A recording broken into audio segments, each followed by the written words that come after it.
another planet? Is Janet from another planet? Is Janet from another planet? Is Janet from another planet? Is Janet from another planet? Is Janet from another planet? Is Janet from another planet? Is Janet from another planet? Is Janet from another planet? Is Janet from another planet?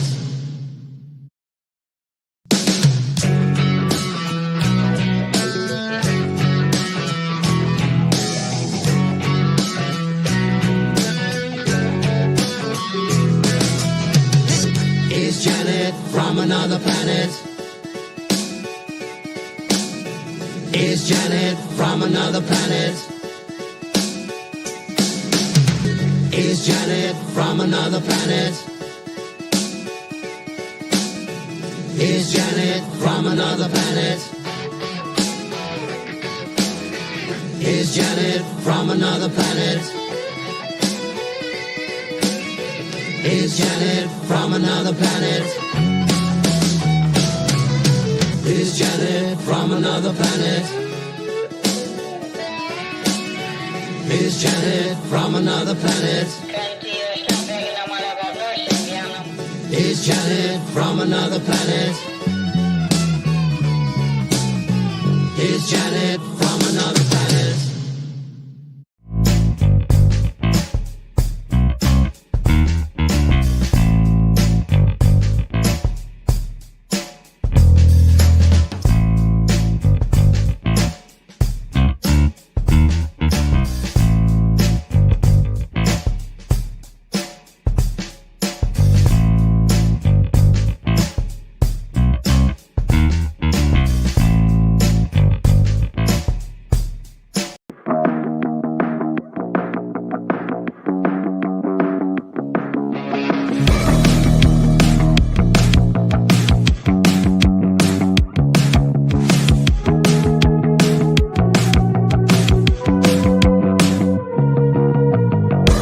Today's digital landscape with the spread of false information can lead to dangerous outcomes. It's crucial for everyone to think critically and verify sources and reflect on the impact of what they share. Let's promote responsible communication to ensure that truth prevails and actions remain rooted in reality.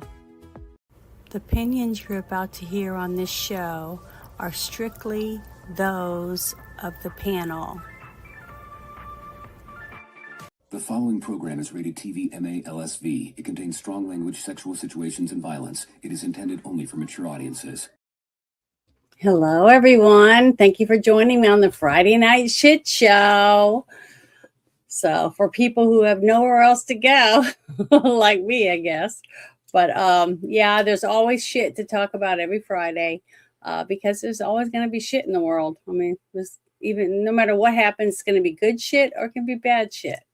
So we get a little bit of good shit tonight happening that are going on around the world and in our country.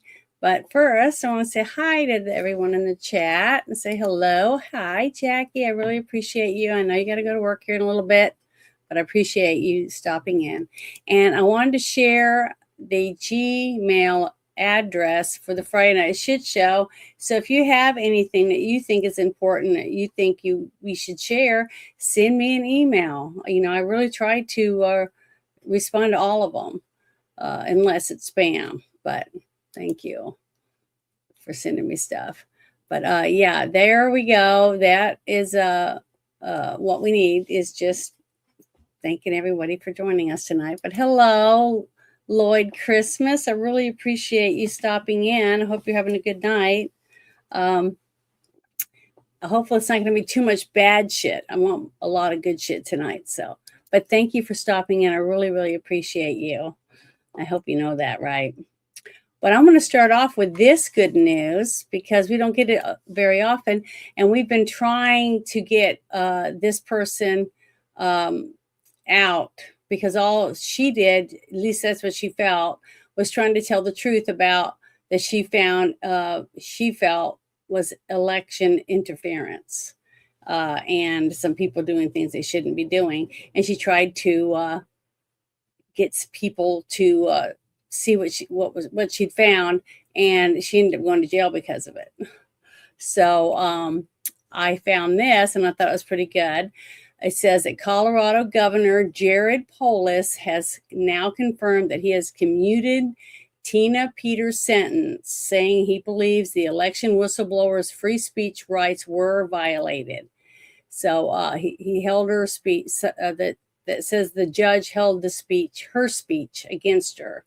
So she should officially be free in just a couple of weeks with the release date of June the 1st. So I'm going to play this video for you really quick and see what it says. The only nonviolent offender that is on the commutation list. She was sentenced to almost 9 years in prison. And to be clear, she deserved to go to jail. She committed a crime. What's at issue here is how long the sentence is. And I agree with the appeals court that in the sentencing hearing, the judge incorrectly looked at and considered her bizarre viewpoints, her speech, and held her speech against her. She happens to be somebody that's espoused what I believe to be what anybody objectively would believe to be incorrect opinions, conspiracies, etc. That is not a crime in our country.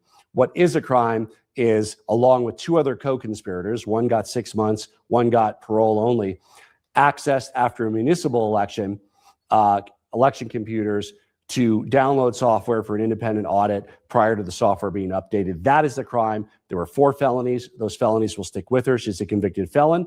And I believe that the 4.5 years that I'm commuting her sentence to, she'll be on parole along with a number of the other 9 next month, is a fair, just, and tough sentence for her crime. Well, a lot of people don't think she should have went to jail at all, but at least she's going to be out. And hopefully she can get back with her family and enjoy, the rest of her life for trying to stand up for what she felt was wrong. But I hope it encourages other people to never give up faith that if you keep standing for what you believe, sooner or later, justice will prevail. That's what I'm hoping. And I was really happy to see that's what's happening for her. And I wanted to share it with you guys. So, but the next thing I have that I wanted to bring up, I thought was pretty interesting. So hold on, let me see. Let me bring it up for you. Let's see if I can find it really quick.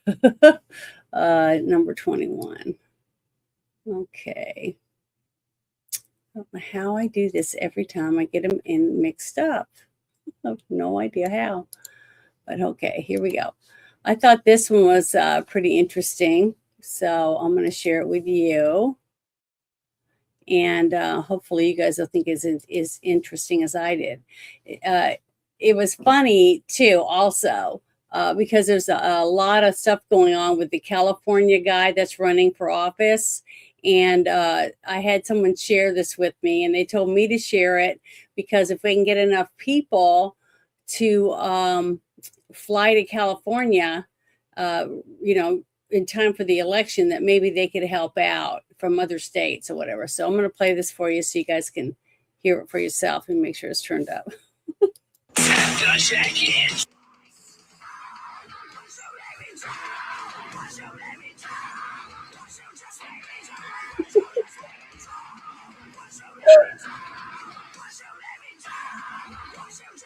The reason he did this is because he said that they're not going to be allowed to grill outside anymore because it's not good for the environment.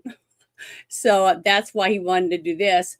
But what he was saying was him and a whole bunch of his friends are going to be flying, getting them to come to California to vote for the Spencer Pratt.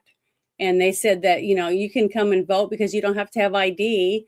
or anything to prove that, you know, you're an American. So why not fly in and help support California and flip them? So I just thought it was hilarious. But the reason he made this Happy Smoke 4th is because this woman is supposedly trying to get it to where you can't grill outside. So ban any backyard grilling. So I wanted to share that with you because I thought it was pretty funny. And I just wanted to give you guys a little heads up about it. But, you know, honestly, if you think about it, if you don't have any rules on regulations on voting, why wouldn't a bunch of people want to rush there and vote for the person that they would want to win? You know, whether it's to, you know, give free stuff away or to stop giving away free stuff. I mean, what's the difference? You know what I mean? I don't believe that you should be able to do it, but if it's legal, why shouldn't bunches of people just show up to vote for an election that they shouldn't even have any say in, since they're not even Americans or they don't even live in that state? But you can go there and look around and say, oh, guess what? It's kind of nice here. I think I'll stay. I guess I'll get to vote in this election. Whatever type of stuff. But I thought it was funny. So I thought I would share it with you. But let's see. This next one. Yeah, I thought it was pretty good too. Okay, now this, it says the FBI has taken down more than 350 alleged child sex abuse offenders. And it's really great to see more and more people actually getting arrested for the crime of this type of stuff. Because you never see it on the news. I hardly ever hear anybody talking about it. They're always talking about, you know, Epstein, but they don't care about right now, stuff that's happening right now that you can do something about. They don't even talk about it. So that's why I like to talk about it. But this was Kyle Carrozza, a creator for Disney, the Cartoon Network, and Nickelodeon, has been charged with possession of child pornography, children endangered. This is a major operation exposing predators in positions of influence. Thank you, FBI and Cash. And I wanted to share this little video. The FBI has been nabbing more than 350 alleged child sex abuse offenders. If you guys didn't know, Disney, Cartoon Network, Nickelodeon creator Kyle Carrozza charged with possession of child porn, children endangered. The FBI has been nabbing more than 350 alleged child. That's great. I mean, I wish we had this type of stuff on the news every day, showing how many people are being arrested on a daily basis to try to clean our streets of this filth. You know what I mean? It's sad when you can't even let your kid play in your own yard. You know what I mean? They're not safe. I mean, they just convicted a guy that was driving a FedEx truck. He saw a little 7-year-old girl that he was interested in and just took her right from her front yard and murdered her. He got the death penalty, but heck, that'll be what, 20 years? If the family's lucky to even be alive when they put him to death. So it's just disgusting.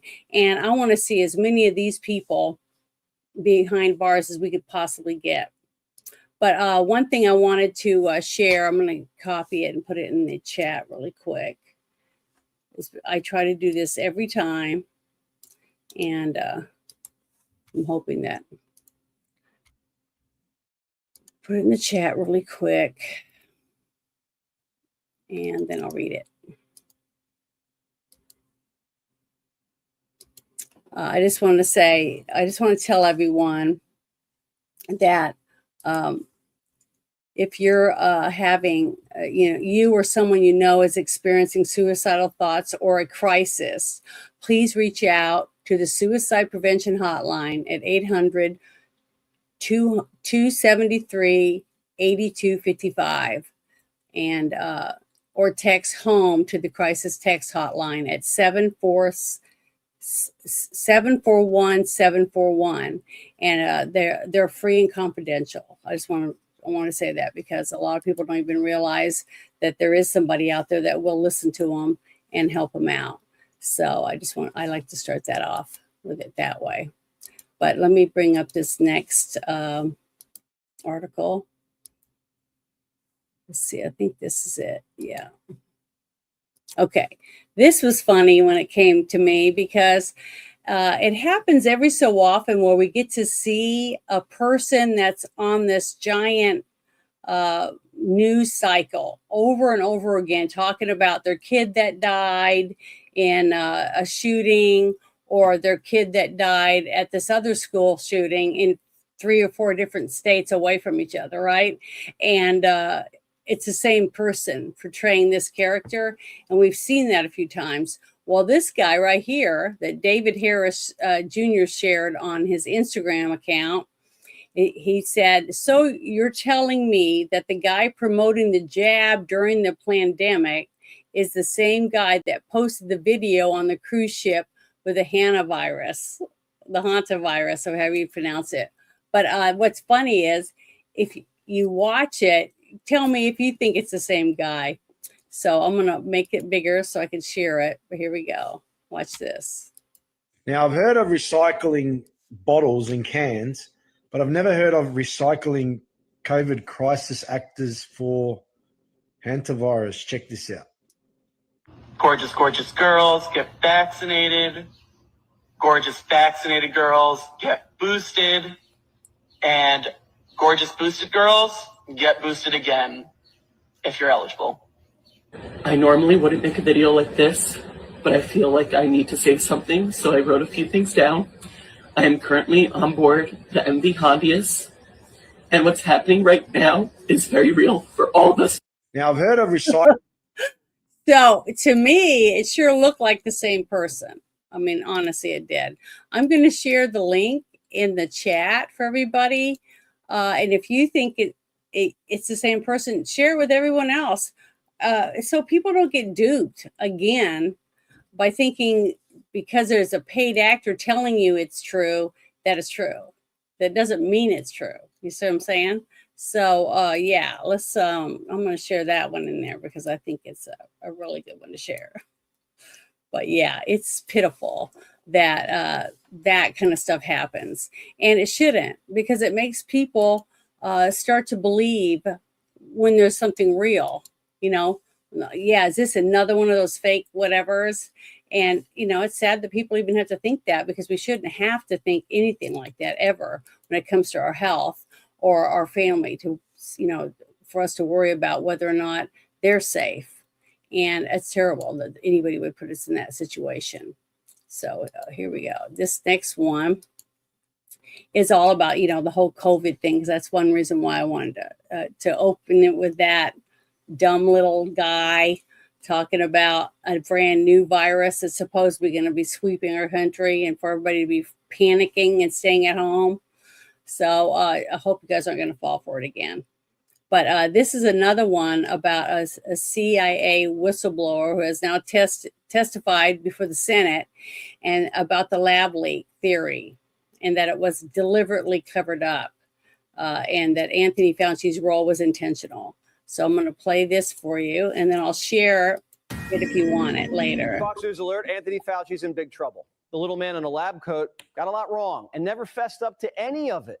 2 weeks to slow the spread, wear a mask, and whatever you do, don't say lab leak. Well, today, a CIA whistleblower told the Senate the deep state is still covering up where COVID came from, and Fauci helped them do it.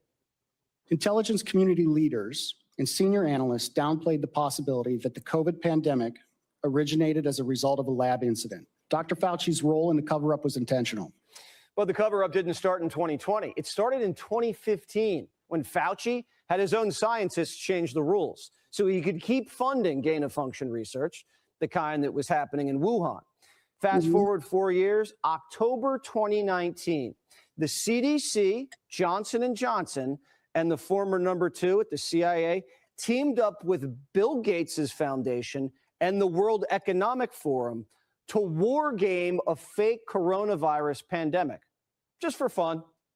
This was a coronavirus pandemic tabletop exercise, curiously similar to the events that played out during the COVID-19 pandemic. And it was attended by Dr. Fauci and individuals with IC ties like former DNI Avril Haines. Here's what their pretend pandemic looked like. See if this jogs your memory. CAPS is a serious respiratory disease. More than half of the recognized cases have required hospital care, creating a huge strain on healthcare systems. The fatality rate is about 10%. Even so, some people only exhibit mild flu-like symptoms, not requiring treatment in a hospital. Alarmingly, those people are able to walk around and spread the virus, not realizing they are doing so. Even worse, international travelers have been arriving at their destinations symptom-free, but within a matter of hours, becoming ill. Weird coincidence, right? 2 months later, December 2019, China reports its first COVID case. Fauci immediately goes on TV and says it did not come from a lab. Could you address these suggestions or concerns that this virus was somehow man-made, possibly came out of a laboratory in China? The mutations that it took to get to the point where it is now is totally consistent with a jump of a species from an animal to a human. What Fauci didn't mention, 2 months earlier, he'd already huddled up with the top virologist, and privately, they were all worried about a lab leak. Dr. Fauci convened the now infamous February 1st, 2020 call. Some scientists on that call privately raised serious concerns about a laboratory origin. Yet, ironically, those same scientists later co-authored the proximal origin paper, which publicly dismissed the lab leak hypothesis. One author received a $9 million grant from Dr. Fauci's own agency after he changed his opinion from lab leak on the private phone call to natural origin in public. Fast forward to August 2021, the CIA is 5 days away from calling it a lab leak. Then out of nowhere, the story changes. As of August 12th, the CIA was considering calling this a lab leak, August 12th of 2021. And then that changed on August 17th of 2021. Right. And unfortunately, because the CIA would not provide us documentation that we asked for, we have no idea why that changed. It was significantly influenced by Anthony Fauci's injecting himself into the IC. So Fauci cooked the intelligence to cover up how 1 million Americans died because he had his fingerprints all over that leaky lab. Then the Fauchmeister dropped the hammer on the truth tellers. Following the CIA's COVID relook that culminated in 2023, the CIA retaliated against analysts supporting the lab leak hypothesis. CIA managers retaliated against them for their refusal to agree with management's middle of the night anonymous rewrite of the analysis, which changed the assessment to a non-call judgment. Now, remember when Fauci swore under oath that he never, ever, ever, ever funded gain of function? The NIH has not ever and does not now fund gain of function research in the Wuhan Institute. Turns out he just changed the definition of gain of function and kept writing the checks. Several of the BSEG scientists helped Dr. Fauci rewrite definitions of gain of function in 2015 to lift a funding pause on dangerous research. So the very scientists that were commissioned to investigate COVID were, in some cases, the very scientists who were complicit in the origins of the gain of function experiments that may well have created COVID. So the guy who may have funded the pandemic gets to run the investigation into the pandemic? You'd think the other party might want to ask some questions too, right? But Democrats couldn't find the room. Senator Ruben Gallego, Democrat from Arizona, actually walked by us about 15 minutes ago. He saw the media cameras here, and we couldn't tell if he was joking or trolling or not, but he said, hey, what's going on here? And his staffer said, I don't know, and they walked past us. So he's on that committee. He's not in the room. Earlier this year, the CIA finally admitted it. COVID most likely came from the Wuhan lab. Only took them 5 years. But there's just one catch. The CIA says they have low confidence in their own answer. So they're pretty sure COVID came from a lab. They're just not sure. Rand Paul says the rest of the agencies are still slow-walking documents, while the same people who got it wrong are telling you to get over it. The good news, Fauci isn't out of the woods yet. AutoPen gave him a pardon, but state prosecutors can still go after him. And the feds are looking into whether to open a criminal case of their own. And they should. 1 million Americans are dead from a virus cooked up in a lab, and someone's got to answer for it. Well, I'm hoping that more of this comes out and the states start saying, well, we're going to do something about it. That's what I'm hoping. And what I'm really worried about is that when it comes out later, once all the evidence starts coming out about it not being, from that, I think it really was from a lab. And I think it was set out on purpose. I hate to say that, but that's what I think it's going to boil down to. And I hope they can figure it out, and take out the people that did do it. Because I think it's terrible. I mean, I never ended up getting COVID ever, and I didn't get the shots either. And I was tested one time, and I made them do a blood test because I wasn't going to let them put that up my nose. But it's sad that this is a situation, that we're at now in America. If you panic enough people, they'll do whatever you tell them. And that's really, really sad that people just are willing to put the handcuffs on and be dragged around without even questioning anything. I wasn't, and a lot of people were just like me that were very stubborn. And I thank goodness I get that from my mom. But what really scared me was a bunch of people leaking videotapes from laboratories that had beagles in them. Remember, a couple weeks back, I shared a video that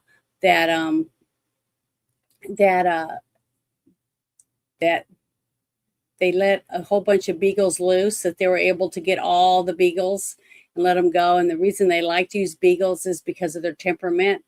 But I was getting videos, 3 different videos, and I've shared them years ago on the show, and I can't, I don't have that much data, so I can't save every video because I've done hundreds of these shows and stuff on my computer. I just don't have the money, and I'm not paid, so I have to, I'm paid $25 a month just to be able to air shows myself using StreamYard. So the videos that I was shared with people were videos showing that every single beagle in the laboratories that were being tested for the COVID vaccine died, every single one of them. But yet they went on to people anyways. And that's what, more and more of this stuff's going to come out. And I hope and pray that they can use all this, because this is all evidence that can be used in court. And the people that were involved in doing a lot of the stuff, even if they were involved, but they will witness against the other people. You know what I mean? Hopefully we can get more and more proof out. And that to me is very, very, very important. And I pray that we're able to do that. But yeah, I do believe that 100%. And the sad thing is I used to talk about this at the very beginning, and I got warnings and stuff because it was medical misinformation. Instead of them putting a big warning on the bottom, they just took my video down, wouldn't let me share it. And then they'd take me down for 2 weeks and wouldn't even let me post or say anything. So when I disappear, you don't see on my channel anymore, they either took me off completely because they already demonetized me because AI said that I play the same video over and over again or something. I don't know what that is. Repetitive. All I do is repetitive stuff. I just do the same thing over and over. But I talk about news every week. It's not my fault. It's news, but it's different topics I talk about every week. I don't talk about the exact same thing. So I don't know. I don't understand. But oh well, I'm just gonna keep doing what I was doing before. I mean, I was monetized for almost a month, and I didn't get any money. People sent me super chats, but I didn't have enough for them to mail me a check. And if I ever get a check, I promise I'll take a picture and put it on my channel so everybody can see it, because I'll be as happy as I'll probably even frame it if I ever get one. But it's sad because, I don't have any say in any of it. But because it's mostly done with AI, I'm sure. They don't even have people, because you can't even get anyone to ask a question or nothing. So, oh well, that's the way it is. But that's why I'm going to try to push my Rumble. So I'm going to get that real quick while I'm thinking about it. I'm going to get my Rumble and share it, because if you can, I'd really appreciate it. if you would, do I even have it on here? Oh, I don't think I have it, but it's at Janet's Universe. If you guys want to follow me on Rumble, if you're on there, I'd really appreciate having you follow me over there, because, I don't know how long I'll even have this one because, man, sometimes the shit really does hit the fan, if you know what I'm saying. But, yeah, this whole thing was really, really messed up. I mean, more and more that comes out, the more I blame quite a few people. But I think this whole thing was planned, and they were expecting Hillary Clinton to be the president at the time, because people like me would have been put in camps. I definitely believe that. But this next one I want to share is a little bit more about the same thing, but it's more information about it. So it's gives you another look into what we were talking about, the same subject, but with different people talking about things with it. But this is a nurse that's blowing the lid off the COVID shot. So she wants you to know what happened in the hospitals as COVID was happening. And she's willing to go on camera, and she's going to give her testimony, basically. So here we go. I'm going to play it for you. Okay, well, can you tell us your name? Yes, my name's Gail McCrae. And you were a nurse during COVID. I was. So which area are we going to start at? Why don't you just start telling us what you saw as a nurse? You've heard a lot of these hospital protocol Yes. killings, Well, as we call them. I think one of the important things about my situation is that I was working in the Bay Area of California, where we had one of the most compliant populations in the country. So we were compliant with not just the lockdowns and the masking, but also the COVID injections. So in my community, when COVID was first announced and they locked down the hospitals and they stopped the elective surgeries, our hospital completely emptied out. And this was when I really first saw that we were being lied to, because the public was being told in the news that the hospitals were full and overwhelmed, and they weren't. I had colleagues all over the state of California who worked in units all over the hospital in the acute care setting, and not once during that first year of COVID in 2020 and the winter of 2021 were our hospitals overwhelmed. I would say, I want to add something to what you just said. I haven't always done this myself for a while. I have been a wrench in a lot of channels, like for, I can't remember, but I used to go in and watch Nerdrotic and Doomcock. I was watching Clobby of Clobbering Times, about Star Trek and stuff. Az versus Babyface, heel versus Babyface. I wasn't watching lots of channels.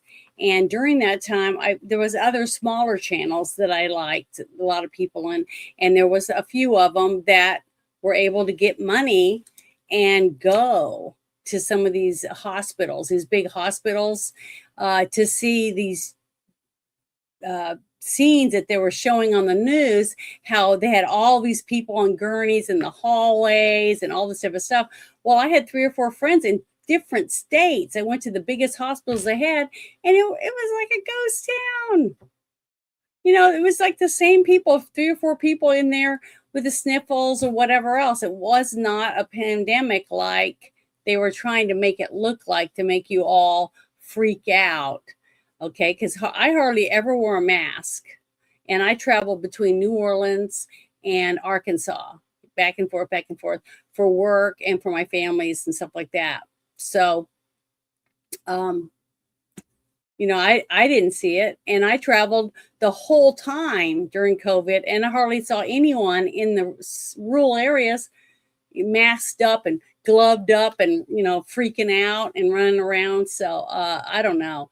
I'm just very lucky. Even when I was in New Orleans, I didn't see a panic of people. Now, every so often, when I go to like Dallas and some of the bigger cities like that, and in Florida, I'm still in Florida a few times, I still see people driving in their car with a mask on by themselves. And that's another thing that's really sad, is because I kept a box of masks and it was empty, and I folded it flat and I kept it in my purse.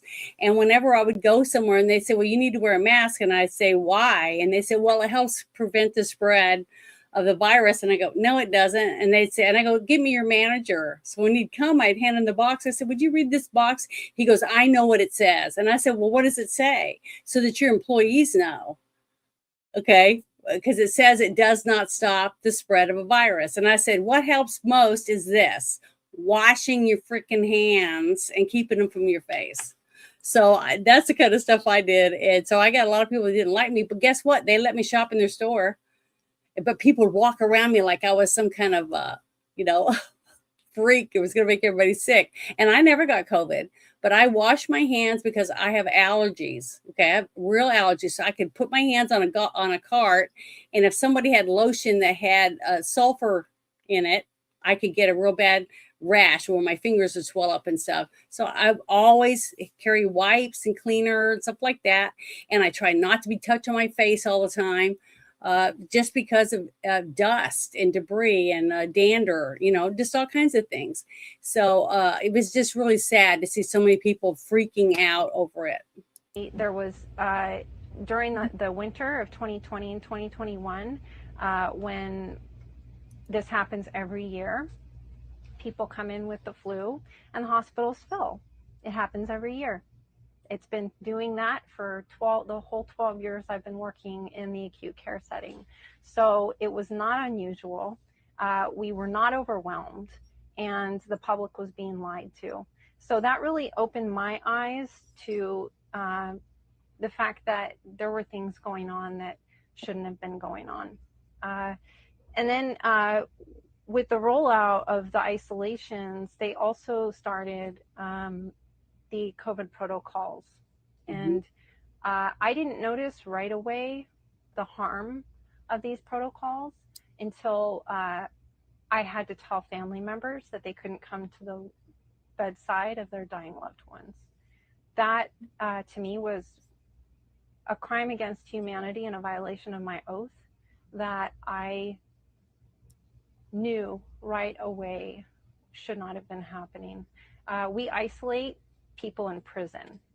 We put them in the brig when they've done something wrong to torture them. And that's what I felt like I was being forced to do when I had to tell my patients' family members when they couldn't come into the hospital to be near their dying loved ones. So that was those small kinds of violations that I was recognizing, I think really helped me accept that I needed to more critically analyze what I was being told to do and what was happening around me in the hospital. So after going through those two things at the beginning of the COVID lockdowns, it really helped me to stop and think when I was being told to do things. Like the next thing was the administration of remdesivir. This was an experimental use authorization medication. It was the only drug that we were allowed to administer to patients who were hospitalized with COVID, and it was an antiviral. And I'd been taught in my undergrad, my bachelor's degree program for nursing, that you do not administer an antiviral more than 24 to 48 hours post-symptom onset for a viral infection. And so this medication was being given to patients who were hospitalized with COVID, usually not until between 10 and 12 days post-symptom onset. So I would ask my colleagues, why are we giving this medication? The administrators, my hospital, why are we doing this? And their eyes would glaze over. And I would say to them, we have evidence showing that the administration of antivirals more than 2 days post-symptom onset causes more harm than good. The risk-benefit analysis does not correlate.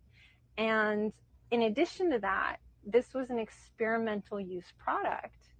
And I knew that each one of those doses was over $3,000. So that was another huge red flag. In addition to that, the next part of the COVID protocols that was so extremely disturbing to me was the fact that at the onset of hospitalization for COVID, there were a team of respiratory intensivists who went before Congress and showed them how effective high-dose steroids were for the treatment of patients who had COVID. And not only were we ignoring those recommendations for high-dose steroids, they were actually blocking it from our hospitals to use. So we have patients coming in who are being feared to death by the media. They're being isolated from their loved ones. They're having steroid treatments. So I'll say one more thing about these steroids, because this is really important. The COVID, whatever it was, virus, whatever COVID was, it caused more inflammation than we had ever seen in the hospital. So there's a lab value called CRP. And even with influenza and things like this, we had never seen the inflammatory marker of CRP jump so high as we did with COVID. So for the government and the CDC and these three-letter organizations to tell practitioners that they could not administer steroids, which is this is the best treatment for an inflammatory process, it was absolutely criminal. You can't withhold steroids for the most inflammatory disease process that humanity has ever seen. So we have isolation of patients, fear-mongering from the media, withholding steroids, and the administration of remdesivir. Those were the things that I went to work and had to manage, where I every day felt like I was violating my oath as a practitioner. And ultimately, it wasn't until after the rollout of the shots where I just couldn't do my job anymore. So that was the next part of what I witnessed. So I, like I said earlier, worked in the Bay Area of California for an organization called Kaiser Permanente, and they have a full scope of care. Their structure is set up to where you get your primary care, your acute care, the pediatricians, all of the medications, and your vaccines, all in the same organization. So with the COVID vaccine, they were administering it at my hospital. So when in February, so they released these shots to the practitioners in January of 2021, but they didn't release it to the public until close to the end of February. So by the beginning of March, I was starting to notice that my hospital was becoming slammed. And this is unusual because we get, winter rushes. This is how the hospital works. It's dead in the summer and it's full in the winter. Like, this is the cycle. And so I started noticing in March of 21 that it was very peculiar that I was starting to get all these calls to come to work because the hospital was understaffed.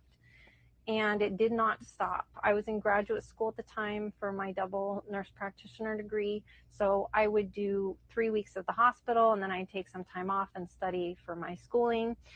So by June, when I went into the hospital, I was there for 3 weeks. 3 weeks from March to April, and then another 3 weeks in the middle of June to the beginning of July.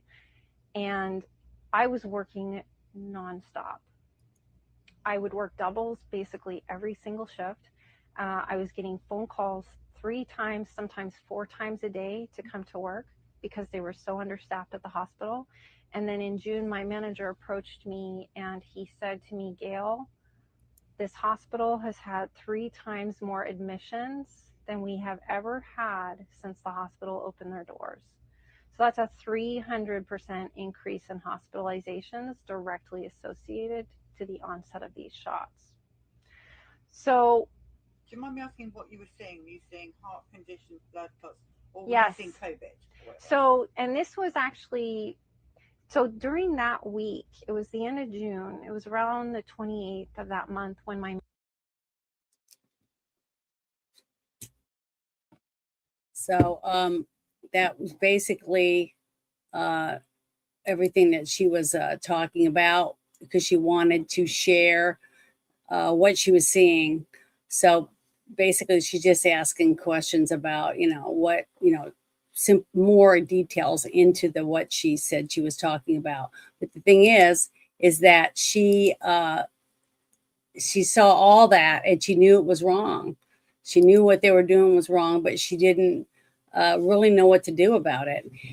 But I had friends that were in the hospital jobs, nurses, some techs, few other people that did different jobs in the hospitals, the ones that cleaning staff, people that worked in the cafeteria, things like that. And they quit. They said they couldn't live with themselves knowing that they weren't allowed to talk about things. They weren't allowed to share things. And they said that they tried to talk people about not going. One time I went to the hospital because I was nauseous. I had nausea real bad. And I went, and the doctor didn't even come in the room. He stood at the door, and he had a mask on and gloves. And this was like almost 3 years in, right? This was like way past, and I'd never had it. And I told him I'd never had it before. And I said, but I'm very nauseous. I just need something for my nausea. I said, I don't have a fever. They took my temperature and I didn't have a fever. They took my blood pressure. I didn't have high blood pressure. I had nothing wrong with me besides nausea that they could see without, blood tests and stuff. And so they said they were going to test me for COVID. And I said, well, you're not sticking anything up my nose. So if you're going to do it, you have to take my blood. So they did. And then I had to sit and wait. But they put me on an IV because I watched them, the nurses. And they gave me, I guess it was Phenergan or something for the nausea. And I started to feel better. As soon as and plus I was hydrated because I think I'd been like 4 days where I was getting really dehydrated. But I figured it out. Once I started feeling better, I started thinking about what I had done. And I had sprayed Raid from my back door to my kitchen cabinet. And then when I saw the dead ants, I went, oh, I got to clean that up. And what did I say earlier about me having allergies really bad? I wiped it up with a wet wipe. I didn't have any gloves on or anything. And within an hour, I was so sick, but I didn't think about that being what made me sick. I just started feeling nauseous. And I thought, well, because sometimes I get headaches and migraines can give you nausea. So I just laid down. And next thing I know, it was 3 days later. I was still in bed. So my daughter was like, you better go to the doctor. So I did. And that's what I think it was, because I didn't have COVID. So it's just really sad, the amount of stuff that happened during that whole time.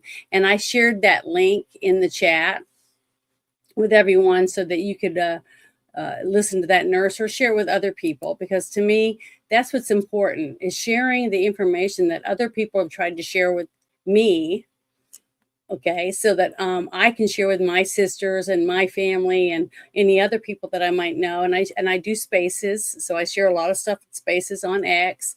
I share stuff on my TikTok. I share stuff on my Instagram and my Rumble and my YouTube channel. So I try to share as much as I can, not because I'm trying to piss anyone off or anything. I just want people to have all the answers if they can find them. And if nobody's sharing it or even talking about it on the news, how are you supposed to find out anything? Right? It's research, us doing our own research for ourselves. But I want to share this next thing. I think this is it. Oh, it's hard for me. It's like trying to remember, pick the right things. Let me see.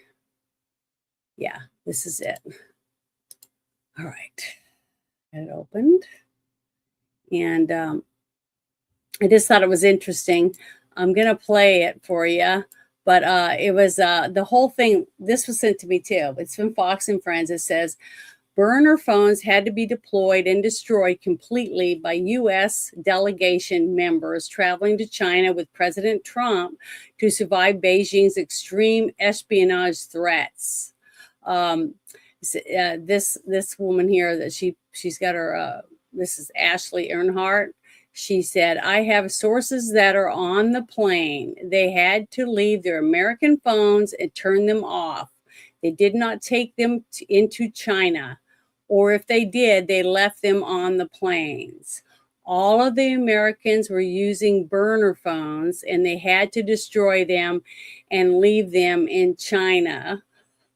They don't want anything that belongs to Chinese on the plane because they could be bugged, and there could be spies. The scrutiny was so tight, apparently, the hotels and in their rooms, and not necessarily all on China's side, because I would honestly, would you want to bring back anything from China? Would you think that, yeah, I trust all this stuff?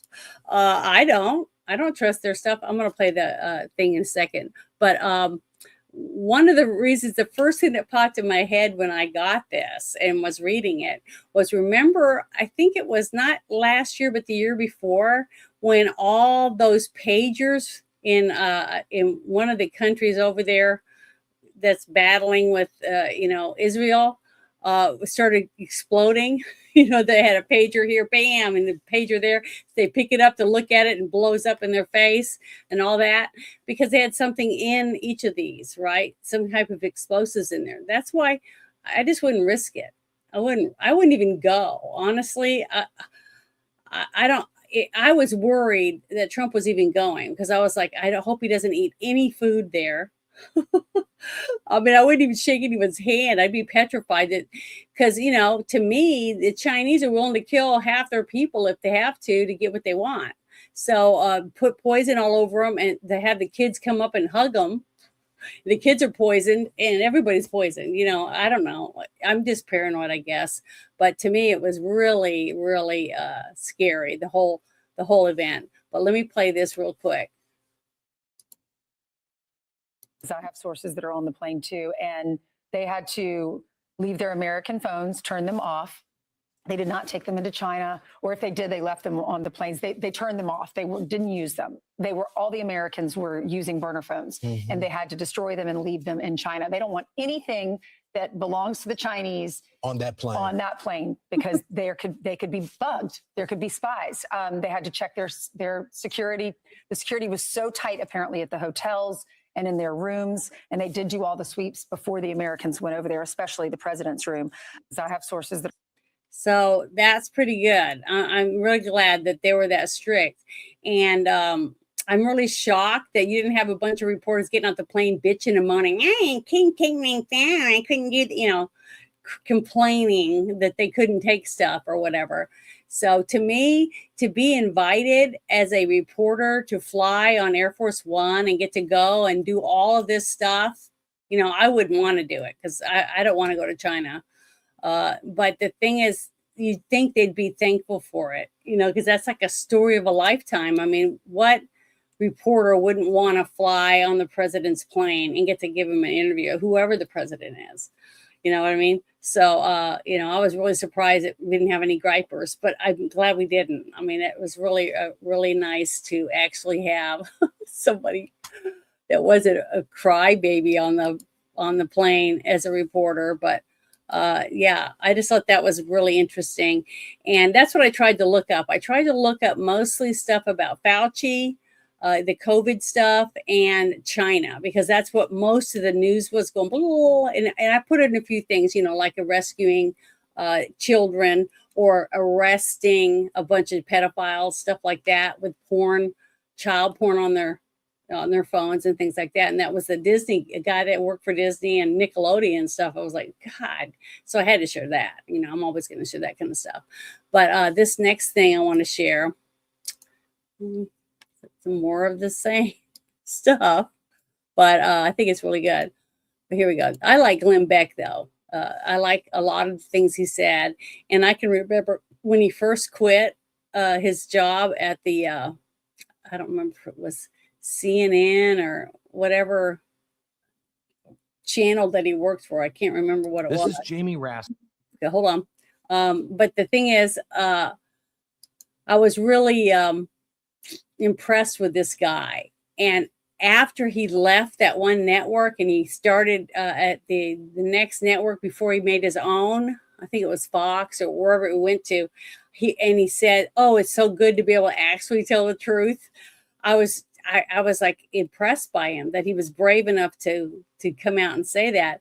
But it's really sad that we have so many people that work for press that don't believe in telling the truth, because that's what they work where they're working. They know that what they're saying is half truths and partial truths, stuff like that, and they sleep at night. So I don't know how they do that. I don't know how they do that. I think it's pathetic that you're willing to take cash or whatever and just tell half the truth to people. To me, I'd be embarrassed to die and go to heaven and meet my mother, knowing I lived my life that way and have to look her in the face. I couldn't do it. It's terrible. But this right here is really interesting. This whole story that you can hear from Glenn Beck. It's only 3.5 minutes, but it's pretty good. He's talking about a rep, Jamie Raskin, ripping into a 16-year-old high school student who brought up his concern that a Muslim group showed up uninvited to their school event and started passing out Qurans. Imagine the outrage that would have happened if it were an uninvited conservative Christian group passing out Bibles. How do you think that Raskin would have reacted to that? And it's just funny because I believe him, because I think it should be the same on both sides. If this person can pass out stuff, then this person should be able to pass out stuff, or nobody. So can't have it both ways. It's what my mother always said, and I believe her. Here we go. Raskin yesterday trying to grill a 16-year-old high school student who is going in and saying, look, at my school, they were handing out Qurans and all kinds of things about Islam. They didn't get permission from the school. There was no notification, anything else. I couldn't have done that with my Republican club, let alone I couldn't have handed out Bibles and, rosary beads or whatever, at the school event. I just want, equal justice here. Then Jamie Raskin gets a hold of this 16-year-old kid. Listen to this. Is there anybody on the panel who thinks that we need a special law addressing any particular religious population, whether it's the Muslim, the Christian, the Jewish, the Hindu, the Mormon, or what have you? Or are we just saying that everybody should be held to secular law in America? And I'm happy to open it up to anybody. Mr. Hunter Lopez. Thank you, Congressman, for the question. I think that you keep referring to a secular law. I think it's important to point out, I believe it was 56 of the 57 Declaration of Independence signers were Bible-believing, faith church-attending Christians. I believe it was the first original 13 colonies that required a declaration of faith. So I'm not acknowledging that. Well, wait a second. Now you're traversing my territory now, Mr. Hunter Lopez. You brought it up. Listen to him. Listen to what he's doing. He's now making it about the kid and what he just said. Okay. You could say, okay, well, I disagree with it, but what's your point, sir? And no, now he's picking a fight with this kid. Go ahead. Are you aware that the Constitution of the United States does not establish a religion? It forbids the establishment of religion. Are you aware that it doesn't mention God? So the Declaration of Independence mentions God 4 times. But what I was going to say... Is the Declaration of Independence law? So Declaration of Independence was declaring our independence from the tyranny of England. Yeah. But what I was trying to finish is that I'm not, suggesting that we need to go back to taking, tests or saying that you have to acknowledge. Wait, do you know that Thomas Jefferson was denounced as an infidel who wrote the Declaration of Independence? Okay, now he comes in because he didn't believe in the establishment of religion, and he and Madison were emphatic about separating church and state. That's the whole glory of our constitutional design in our history. Stop. Here's what I wanted to do. What are we arguing about here? If you just joined this, what the hell are they even arguing? They are two, well, one is a 16-year-old kid who, by the way, I think is handling himself brilliantly. 16-year-old kid in a situation that way beyond his years, and a, I don't know, 50-year-old dirtbag who is very comfortable in prosecuting and persecuting people. But what are they even talking about? What are they even talking about? Now they're arguing about, did you know that Thomas Jefferson was called an infidel? Did you know that? Are you aware that there is no such thing as an establishment of a religion in our Constitution? What are you talking about? The whole point of this is fairness. We think that the Christians and the Republicans should be treated exactly the same as everybody else. And that includes the Islamists who are handing out, hey, Sharia law is neat pamphlets. That's what you're talking about. But again, nobody really wants to find the truth. Do you, Jamie? That's the reason I thought that was interesting, is because from the get-go, as soon as the young boy or the teenager started to speak, he didn't want to hear what he had to say, because he already knew why he was there, and all he did was attack him the whole time. So there is no dialogue. If you ever listen to people being picked, to be in different positions, like when Trump was trying to get his people, for his administration, or they try to get a judge in, or different things like that, they don't even ask questions that have anything to do with their job. Okay, this is their job, but they ask them this question: do you believe, this, that, or the other? And it's either yes or no questions, but they never answer anything. And him-haw around it. Everything ends up being an argument. That's why when people say, why does it take so long? Well, if you ever watched any of these parliamentary procedure things that they have going on, you would understand why they need parliamentary procedure. And if they did it like they're supposed to every time, and quit passing it like that, to where it drags out, and then they have meetings and stuff, and then they're supposed to vote, and then instead of even voting, they just say here or present, stuff like that. They do everything they can to put a monkey wrench in everything, because they want to drag everything out. That's why it takes so long to get anything done. Then when they get it on the books and it becomes a law, they have it forever, because you know how hard it would be just to get the law taken off. I mean, there's ridiculous laws. If you ever get a chance, look it up. I mean, there's laws like it's against the law to walk your duck after 9 p.m. Stupid shit like that is actually laws in states. And it's the same way in states. When you go to different things to try to get anything settled, nobody agrees with anybody. They do nothing but argue and push each other down instead of sitting, talking to each other. I think that's one reason why so many marriages end up in divorce, because nobody listens to each other. You're constantly yelling and screaming at each other when you're both basically probably saying the same thing. It's just that you wanted to do it this way and they wanted to do it that way, instead of getting together and say, hey, we can work this out and do it half this way, half that way, and put it together. Guess what? It worked. But people don't want to do that. So it's just pathetic that we can't even. That kid was very well versed on the Constitution. He knew that God was in the Constitution 4 times, more than I think Raskin even knew, because he said God wasn't even in the Constitution. That's how much, because to him he isn't, because he's not a Christian.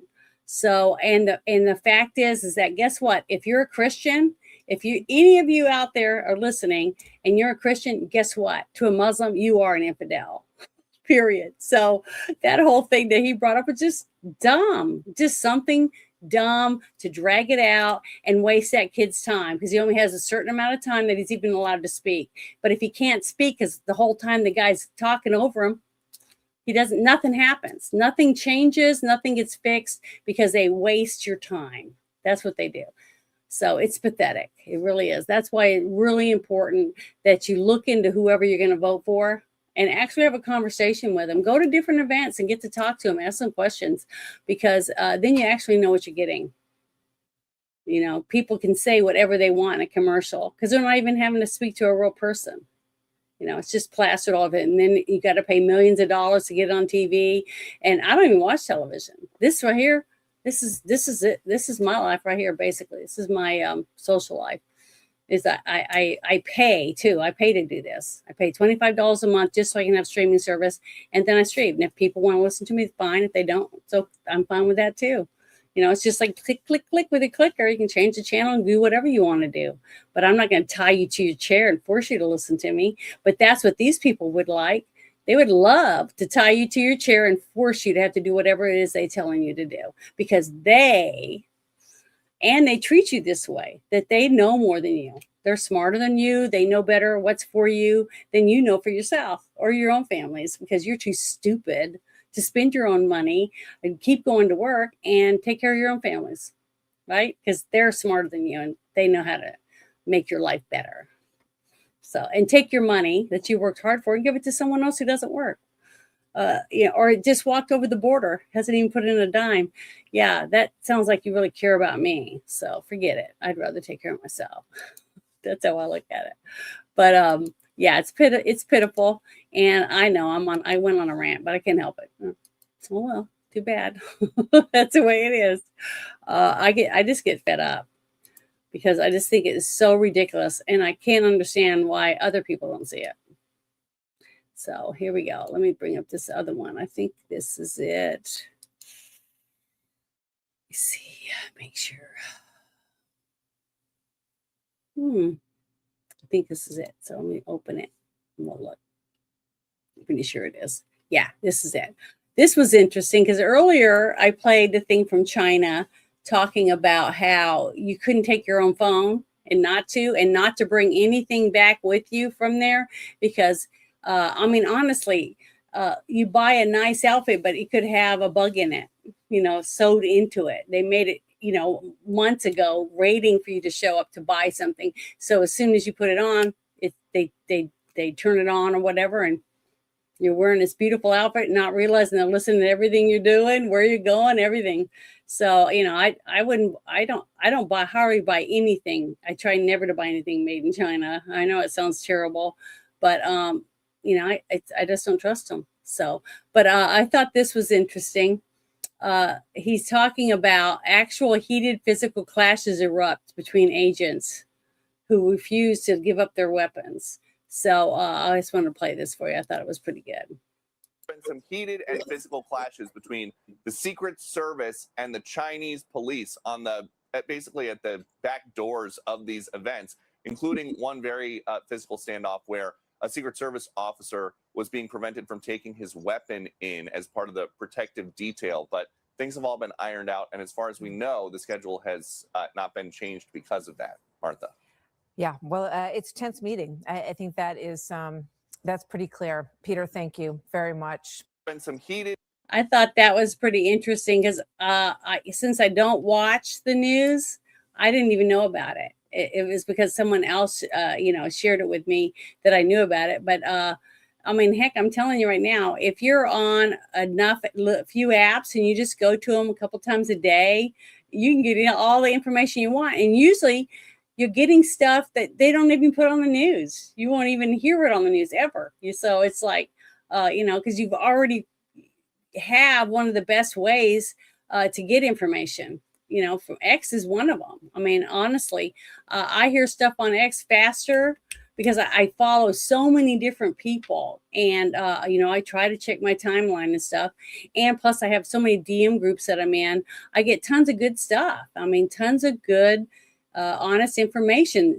Right from people, and I like it that way. Because I like being informed. I know most people want to be informed themselves. And it's hard to step back into the cave. You know what I was saying? Once you've been pushed forward and you've seen the light of all this knowledge and all this stuff that you can get like that, I mean, really fast. Is it going to be easy for you to go back into the cave and not know what's going on at all anymore? It's going to be hard. So it's going to hurt a lot of people when they start pulling back and not letting you have access to stuff.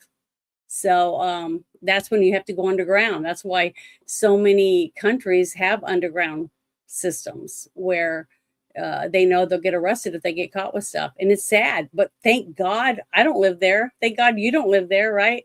And we have access.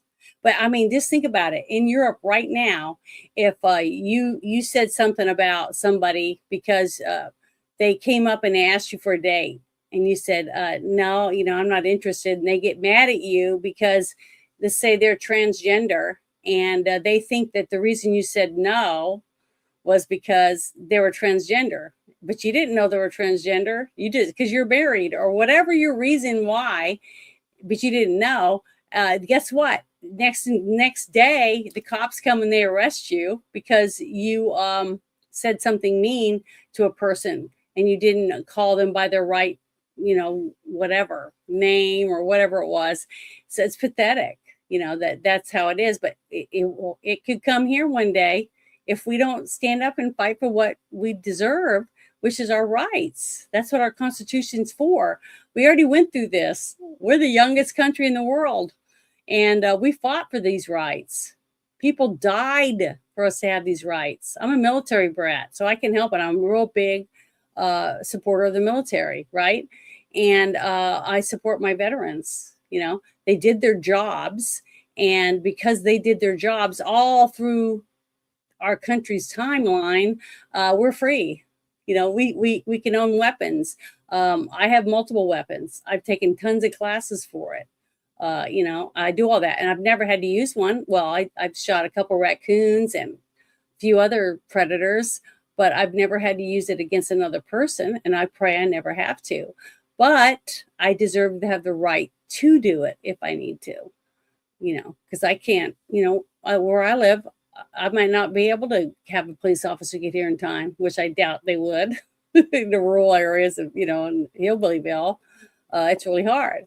But I deserve to have the right to do that. And so do you, your forefathers gave you that right. And we should defend it with our lives for the next generations and the generations beneath us, so they have the same freedoms as we have. And that's what I believe in, I really do believe in that. So I just wish more people seem to care about it. But I thought that this was interesting. And I was really worried when I found out he was going and that he was going to be in China. I was like, oh my God, he's going to want to eat a Big Mac or whatever from McDonald's. And, I hope he doesn't. I hope they take all his food or whatever. I was petrified. So I still petrified until they get back. All of them get back safe. I don't know what to think about it. But man, right now it was scary. And I can tell you right now, you could probably hear a pin drop wherever they went because the security was so tight. Their pants were squeaking when they walked. I guarantee you, it was really, really tight for everybody. But it seemed like he had a good group of, people with him.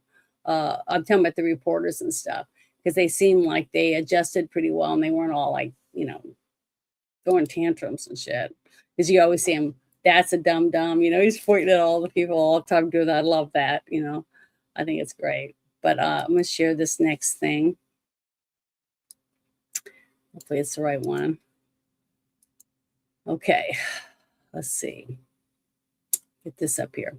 All right, here's something else. Okay, it says Fox's Brett Baier. He reveals the Chinese communists have just ticketed the Fox News crew using their mini surveillance cameras placed around Beijing. So I'm going to open this up. I don't know if you saw this. I tried to grab as much stuff as I could find. Big Brother is watching. There are literally cameras everywhere in Beijing. We are outside the Haidian station, and I can count at least 20 on this corner. In fact, in Beijing, they've added 1,500 cameras just this year alone. They see everything. There's nobody jaywalking here because they could get a ticket right away. In fact, our driver parked illegally for 2 minutes, and he got a message on his phone that he got a ticket for about $40 US because they saw it on the camera. Now, there are real questions what the CCP's goal is about citizen tracking and social scoring. They say it's to make everybody feel safe. These cameras are watching every minute. They're everywhere. And while they're watching us here in China, we hope you continue to watch. Special report from Beijing. Big Brother is watching. So I thought that was interesting because a lot of people they're used to this. This is how their government controls everything. Okay. You can't speed. You can't, I bet their crime rate's really low because they basically just chop your hands off or whatever, depending on what kind of crimes you commit. But that's in the cities. I'm sure it's hard for them to do all this technology out in the boonies, because like I was talking to other people, 15-minute city. Yeah, they can have those little battery operated cars running around constantly filming stuff and sending information back to wherever their tower is and stuff. But it's kind of hard to do that out in these rural areas where they have dirt roads, and high grass everywhere. And it's just, you got bears and you got rattlesnakes and you got copperheads and water moccasins. You got all these animals and critters and stuff. They're not going to have a bunch of these people out there setting up cameras and putting things up, because why? There's just hardly anything going on, and you can't have those little robots and stuff that roll around because they'll just tip over somewhere, or some bear will get it, or a coyote, or or a wild dog, or a boar. I just think it's funny, but it's going to be a while. I don't see how everybody keeps saying AI is going to take over everything, but yeah, it might in the cities, of course, really quickly. But if that's the kind of lifestyle you already used to living, I don't see you packing your stuff and moving away simply because, oh, look, they got a camera on the corner now, so they can see when I leave my home and when I come back. And when you come back and you get out of your car and you're carrying groceries, oh, they went to the grocery store, so they know that now. So, it's you. You have to pick and choose what kind of life you want to live. Do you want to live out in the country where you have, acres and acres of land? Or do you want to live in the city where you're packed right on like sardines right next to each other? That, that has a lot to do with your own choices. You can live off the grid, It means you have to, burn stove, wood stove to cook your food and all those type of things. But there's a lot of people that never done that.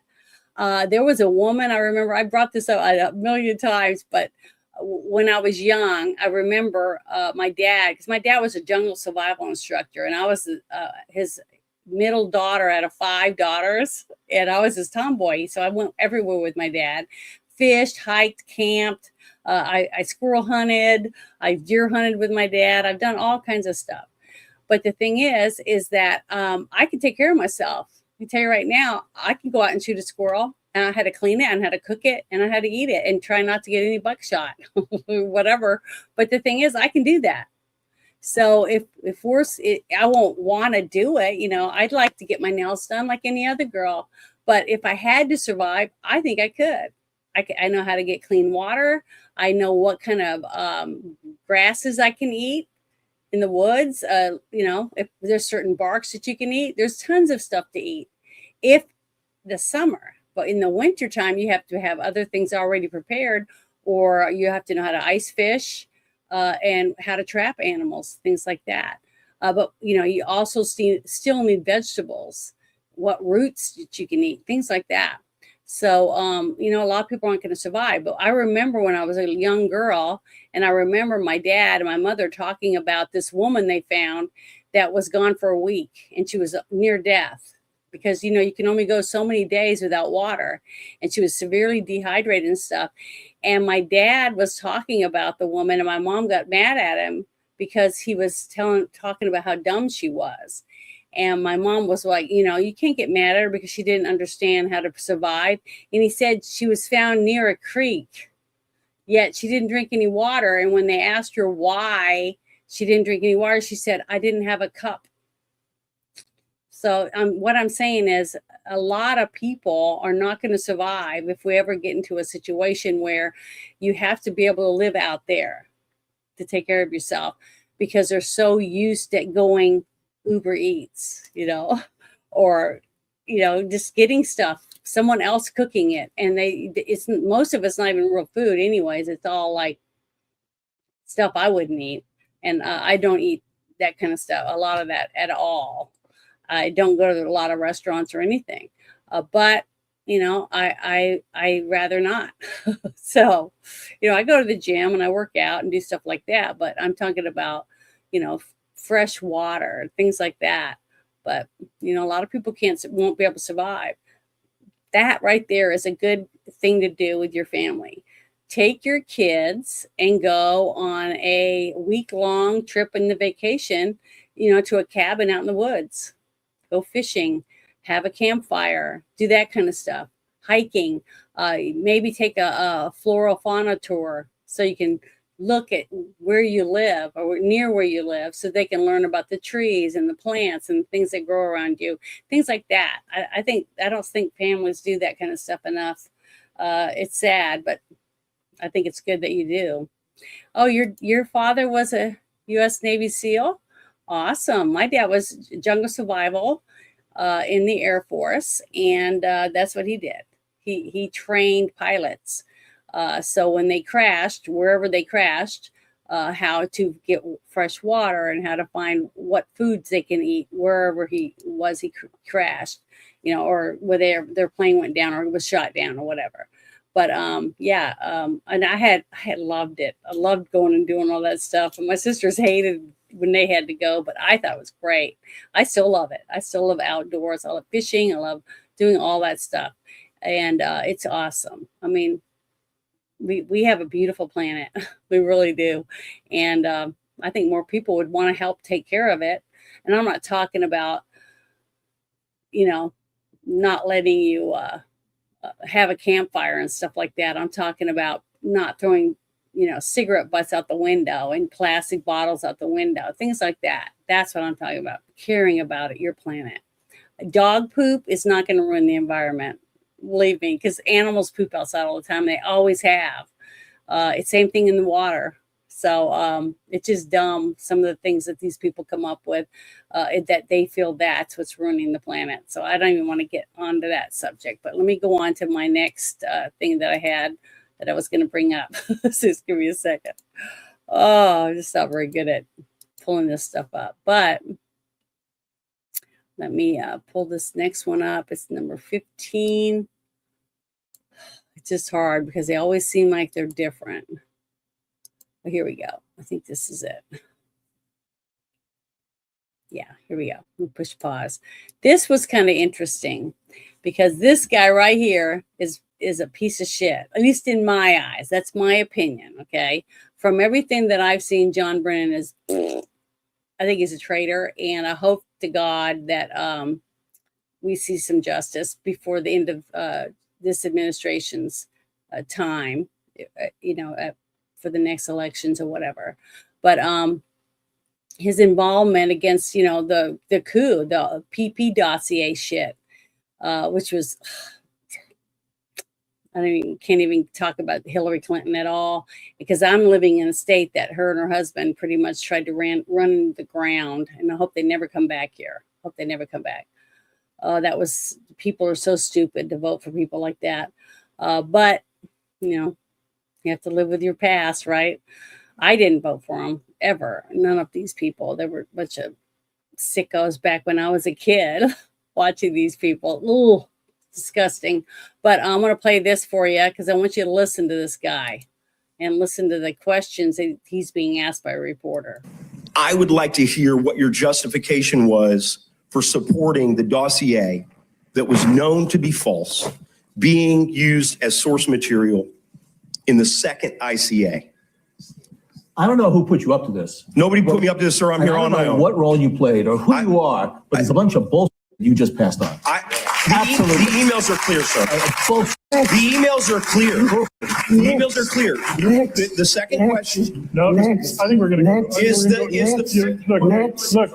to. We are getting reports from Reuters that there were FBI agents who were questioning people at Langley about Brennan's assertions to me in Congress that the CIA had nothing to do with the inclusion of the Steele dossier in the Intelligence Committee assessment. What do you think are the key components of John Brennan's tenure that these agents ought to be looking into and that would contribute to broader reforms within the CIA? Oh, I think the most important thing is this notion of weaponization. Weaponization is real. Weaponization has been used against many Americans simply because John Brennan or Barack Obama and John Brennan didn't like a person's personal politics. You and I have had this conversation. I think we both agree that the fact that John Brennan refuses to take responsibility for his actions legally would allow for the basis of a conspiracy charge, in that if the conspiracy is ongoing, if the conspiracy to cover up his actions as the director of Central Intelligence is ongoing, that ought to reset the statute of limitations literally every single day.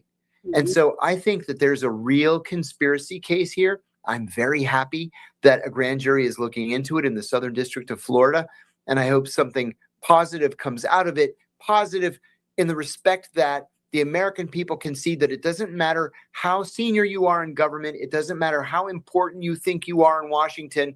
You have to face justice just like everybody else does. There was an email that went around from General Clapper to yourself and Hayden. I'm sorry, not Hayden. That's right. Yourself and Comey, etc., that basically said we all got to get on board with this, otherwise it isn't going to work, basically. And I think that email puts everybody in the crosshairs. I would like to hear what your justification was for supporting the dossier that was known to be false being used as source material in the second ICA. I don't know who put you up to this. Nobody put me up to this, sir. I'm here on my own. What role you played or who you are, but it's a bunch of bullshit you just passed on. Absolutely. I just wanted to play that part again because it's really, really funny how it always seems like a certain group of people, rhinos included, just make everything into an argument. Because if you're arguing and your tempers flare, you're not going to concentrate on what it was that you were wanting to get across in the first place. So, and they're really good at it because they've done all of it. That's all they've ever done. They start off that way and they just use it constantly against other people, you know?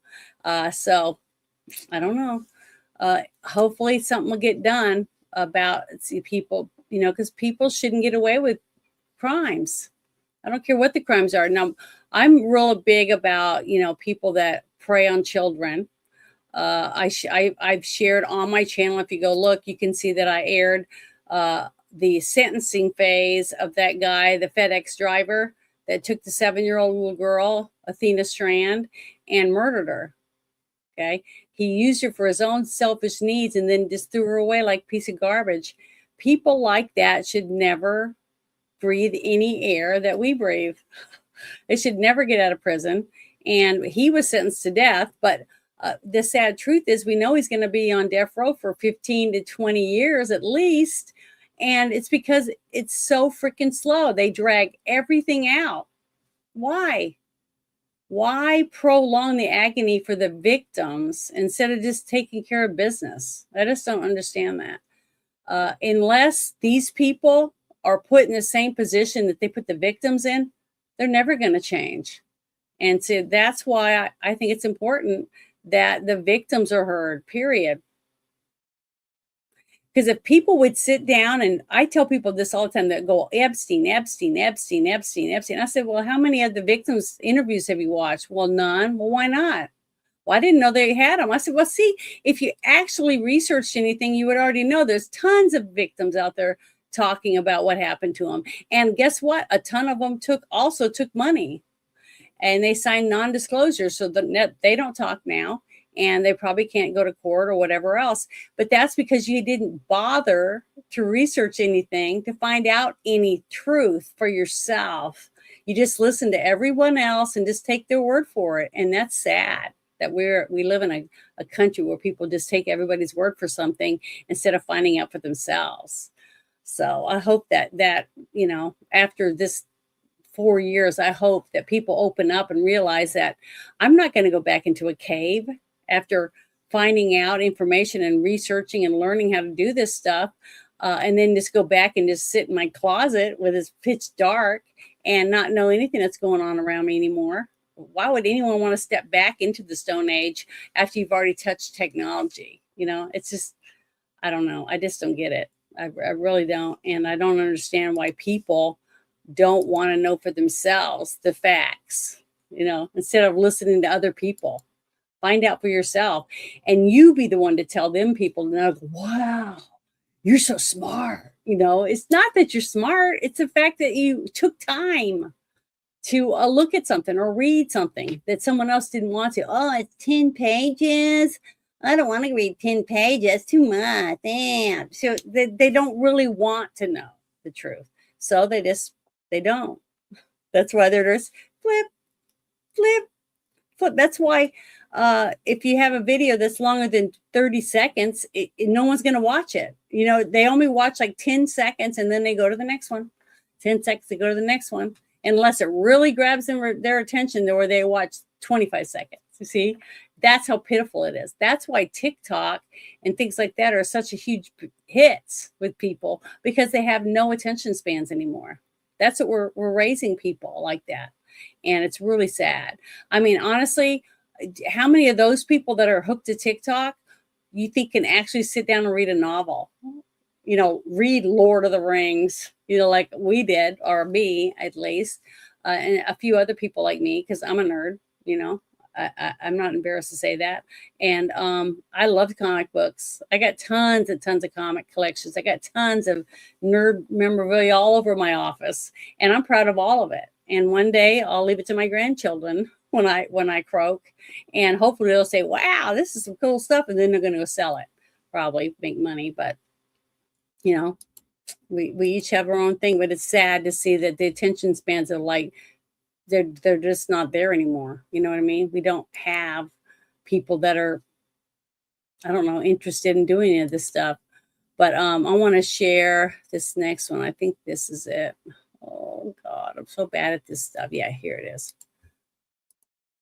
Okay, I gotta push pause, open it up. I'm gonna open this up and let everybody see it. So here we go. Enjoy. Fox News alert. We have all China's friends in a headlock. Their favorite gas stations, Iran and Venezuela, are offline. Now Xi's sitting down with Trump, and he says he wants to fill up the tank. China's support of Iran. How big a discussion was that today? We discussed it. I mean, when you say support, they're not fighting a war with us or anything. No. He said he's not going to give military equipment. That's a big statement. He said that today. That's a big statement. He said that strongly. But at the same time, he said, you know, they buy a lot of their oil there, and they'd like to keep doing that. He'd like to see Hormuz Strait opened. China wants oil, chips, and lower tariffs. So we have a lot of leverage. And Xi said, well, how can I help? President Xi would like to see a deal made. He would like to see a deal made.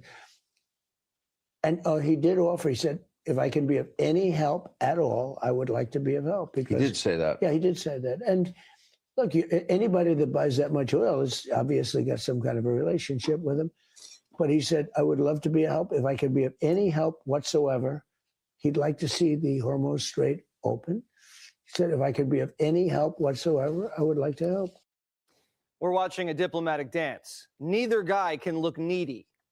He didn't ask him for anything. I mean, we're not asking for China's help. We don't need their help. Our position is very clear. Iran cannot have a nuclear weapon.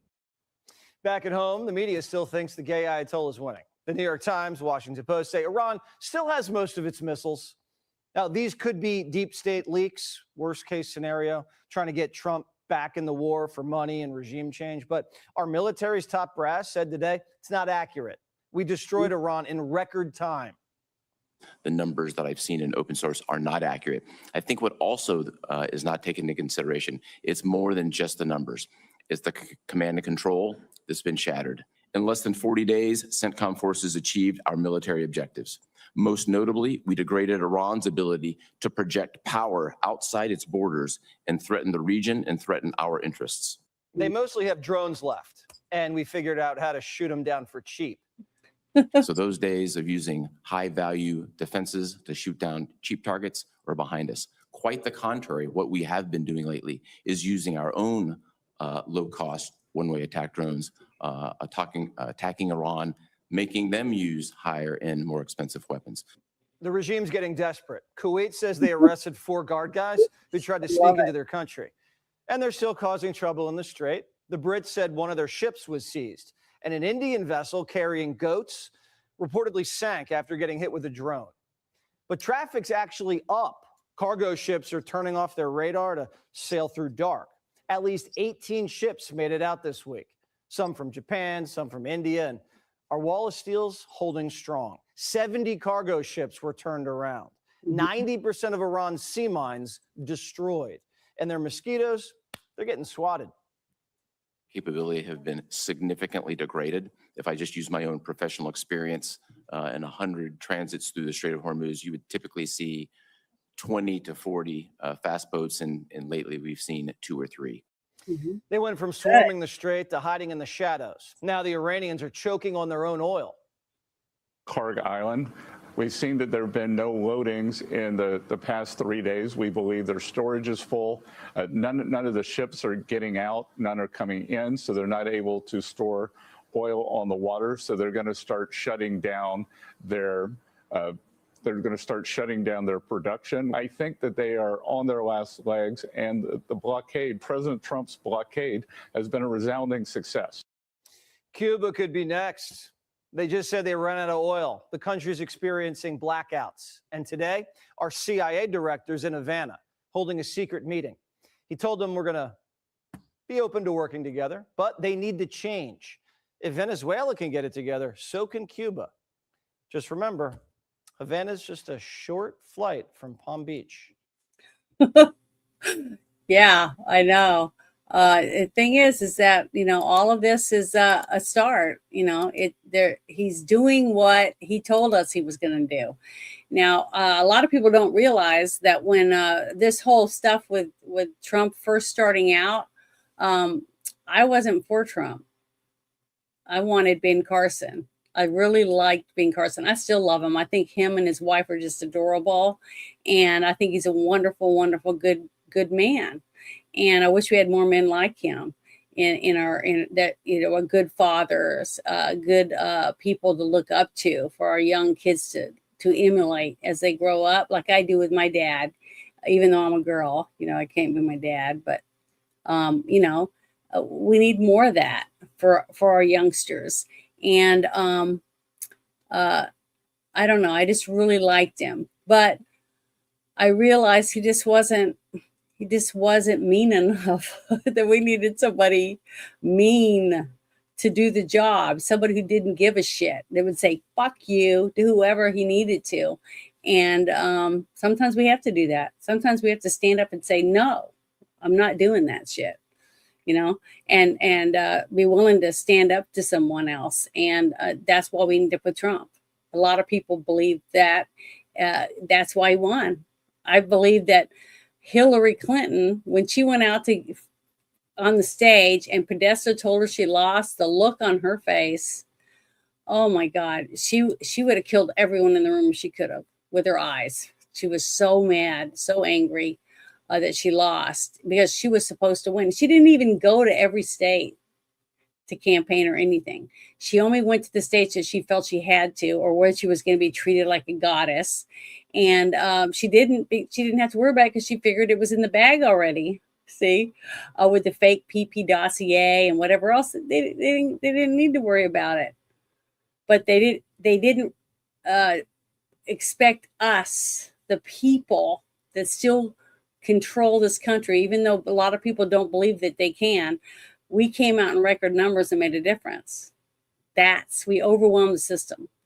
That's why they couldn't get away with it the first time. And now it worked the second time, but look how many weeks it took. It took weeks and weeks and weeks for them to get enough fake ballots to override, to bring the numbers up for Biden. Because I'm telling you right now, there's no freaking way that Biden got more votes than President Obama. It's just ridiculous to anybody to think that. I don't. And I didn't vote for Obama, but I can tell you right now, I talked to a buttload of people in lots of 7 different states, and they all really loved him. I mean, it was definitely I'm talking about the first time when he was first running, just talking to people about it. So when he won, I wasn't real happy, just like I wasn't happy when Clinton won, because I just didn't think that they were what we needed at the time. But when he did win, I didn't think he was won because they cheated to get him in. See, I didn't believe that. I still don't think that they had to cheat to get him in, because enough people wanted Obama to be president. But when Biden was running, I didn't talk to a single person, not one person that I ever talked to, all in the places I travel in: Louisiana, Oklahoma, Texas, Arkansas, and Florida. I didn't talk to one person that said they were going to vote for Biden, not one person. And all different races, all different religions, nobody. That's why I just had a really hard time saying, what, 81 million votes? There's no fucking way. And I worked the polls in 2 different states. I've worked multiple places in 2 different states over the years. And when I saw some of the films that were coming in and stuff, I was like, they're cheating. It's plain as day they're cheating, because anyone sitting there with multiple ballots in front of them and writing on other people's ballots in 2 different states that I've been in is illegal. You're not allowed to write on anyone else's ballot at all. And to see that, I knew that there was cheating. Now, I'm not saying it was in every state. I don't know exactly what states. All I know is that what I saw on videos was cheating. That's what I saw. And if somebody came to my table that I was working, that I swore an oath to not let these out of my sight until we were finished counting them and had them back in the box and locked. And they came and said, oh, you guys have to leave. We have a leak in the men's bathroom and we're going to close down for tonight. I would have said, no, I ain't leaving. All right, if we're going to leave, we all have to take these with us. You know, all 5 of us that were sworn in, because I'm not leaving these out of my sight. And they would have had to arrest me to get me to leave, because I wouldn't have left. That's how stubborn I am. And that's what I was told I was supposed to do when I was sworn in by a judge, you know, when I was working there at that one poll. You know, that's what I'm saying. There was a lot of people involved. And then the other ones that just left, they didn't know what they were supposed to do, because they weren't trained properly, apparently. And that's what you're supposed to go through, training before you work the polls also. So there's lots of ways they got away with it in lots of different areas. But they didn't get away with it as well as they wanted, because so many people were sharing videos saying, this is wrong, this is wrong. There wasn't enough ballots, or the ballots wouldn't go in the machines because they made sure that the certain ballots didn't fit. You know, stuff like that. There was just so much overwhelming evidence that there was a lot of states that were doing things in different towns. I'm not saying in every area of every state, because it wasn't. They only needed certain areas, and they knew where they needed ballots. And the thing is that they were busting them in. They were doing whatever they had to get them there. And it took weeks to count. And thank goodness they had COVID, so people could have a reason why they needed more time. It's terrible. The whole thing was awful. But hopefully we're going to get it fixed, because I think all of everything that was passed or spent or whatever should all be put back if they prove that that was a stolen election, because that was a fraudulent president. And I don't think anything he signed into law or anything should be legal. It should all be stripped, because that's how I look at it. Now, that's just my point of view, like I've always said, but, you know, that's the way I view it. But let me bring up this next little thing I have. I'm getting close to the end now, but I can't help myself. I go on these rants. It takes a little longer, but I can't help it. I'm just very passionate about my feelings about this country and what people sacrifice to give us what we have. And if you look at what we have compared to other countries, we are so freaking lucky. We have so many rights. We can stand on the street corner and bitch and moan about how crappy our donut was this morning, or what a crappy cook that guy was down the road the other night when he made my steak. Whatever it is, you can say whatever you want, or how ugly that dress is that woman wore, you know, on some TV show or whatever we want, that kind of stuff. Well, as long as it's not, you know, death threats or something like that. But, you know, you can't do that in other countries. You can't criticize other people. So I wanted to share this because I thought this was pretty interesting. We believe that at least half of the hospice in the entire area around Los Angeles are fraudulent. So that's the opening line, but this is Dr. Oz, and I'm going to play his little thing here for you. Unfortunately, we have a reality that, again, we got to face. A third of all hospices, a third of all these programs in the entire country are in Los Angeles. Ask yourself, how is that possible? It's not. There are not that many people dying in Los Angeles. We're not talking about California, just Los Angeles. So Kim and the team, with Janina Wugo and a bunch of other great folks, went through the list of all the people, and we believe that at least half of the hospices in the entire area around Los Angeles are fraudulent. And today we announced 800 of those hospices have been suspended. That's getting us, close to where we think we should be. 800 hospices that last year charged the federal taxpayer $1.4 billion will no longer be paid. Now, Mr. Vice President, if your core business was shut down by the federal government, would you call? Yes. You would call. Crickets. We have less than 20 who have complained. We're not even sure those are legitimate. 800 hospices shut down, and we're not hearing much. It's crickets out there. So we believe we're on the right path here.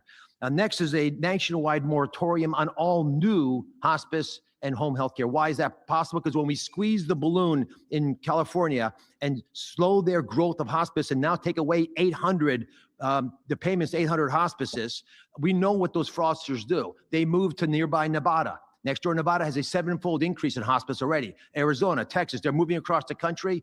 So we've today announcing a moratorium nationally. There will be no new hospices or home health care open in this country. If you have the program now, you can keep it. You can go to ones that already exist. We're not taking away any services, but there will be no new ones, licenses granted until we can figure out a better way of working across government.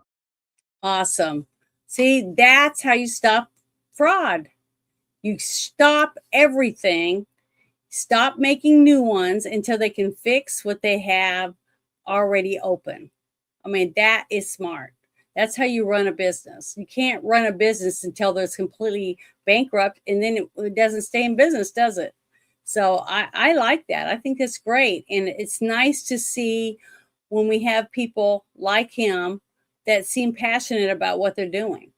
And this next video is the response of our vice president. So that was why I was I'm going to bring that up next. So let me do that really quick. Just give me a second. Yeah, because I wanted to hear what he had to say. I think it's this one. Yeah. Let me close that one so I get it off of the board. And I think it's this one because they just disappear for some reason. They just turn blue and it's a blank screen. I can't see what it is. That's why I try to keep them in order, is because they disappear. Yes, this is it. So let me pause and make it big. Here we go.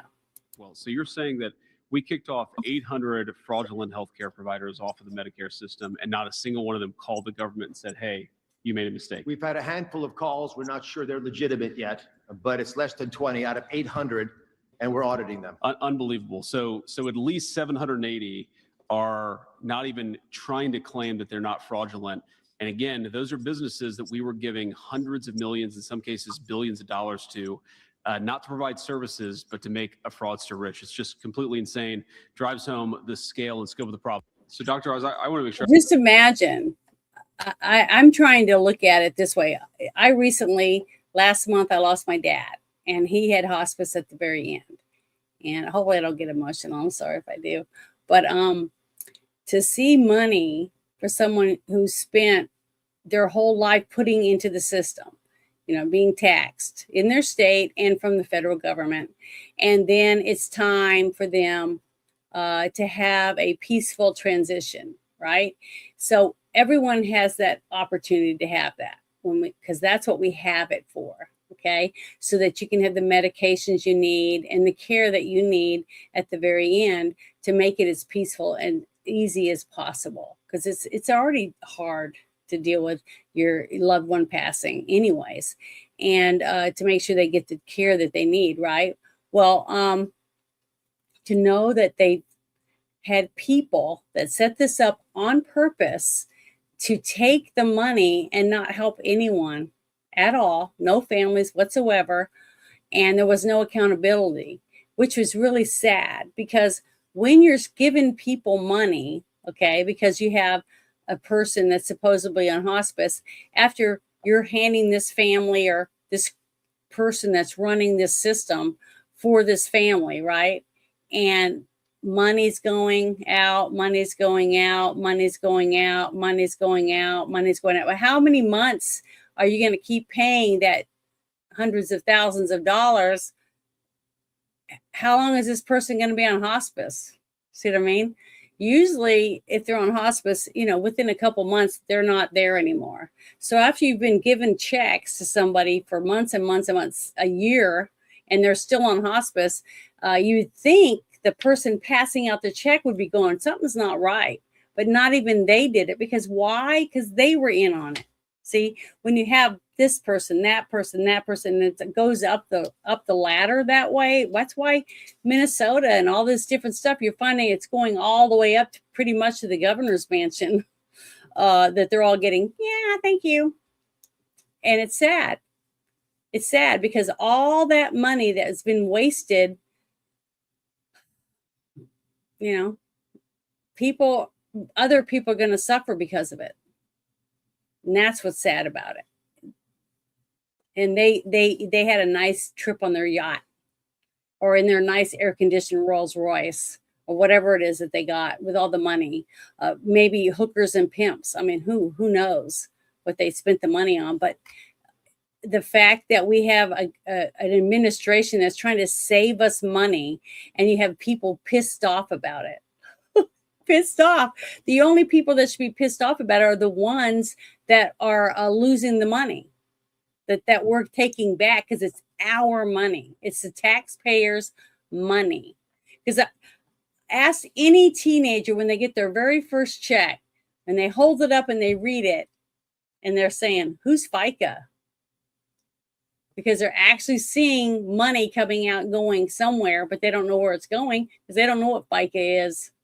But nowadays it's all electronic. They don't even see that now. They don't even have a clue. Half the people don't have a clue.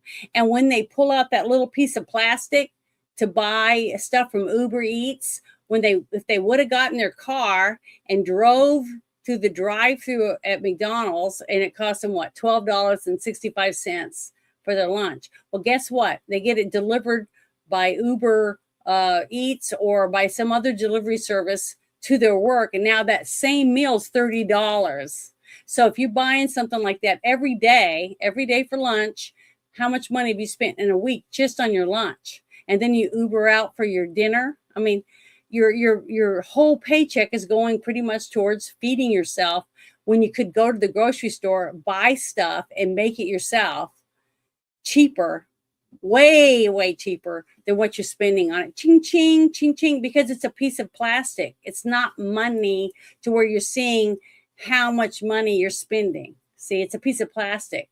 So that makes a big difference. I really do think that's part of the problem.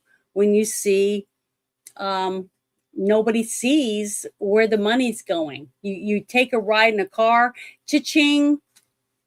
You don't have to tip the guy or nothing, because it's all on a card. It's all on a piece of plastic. So they have they don't understand. Their comprehension is gone out the window. They don't realize that, oh, wow, they're in debt. They owe thousands and thousands and thousands of dollars a year just in interest that doesn't even pay for the things that they're charging.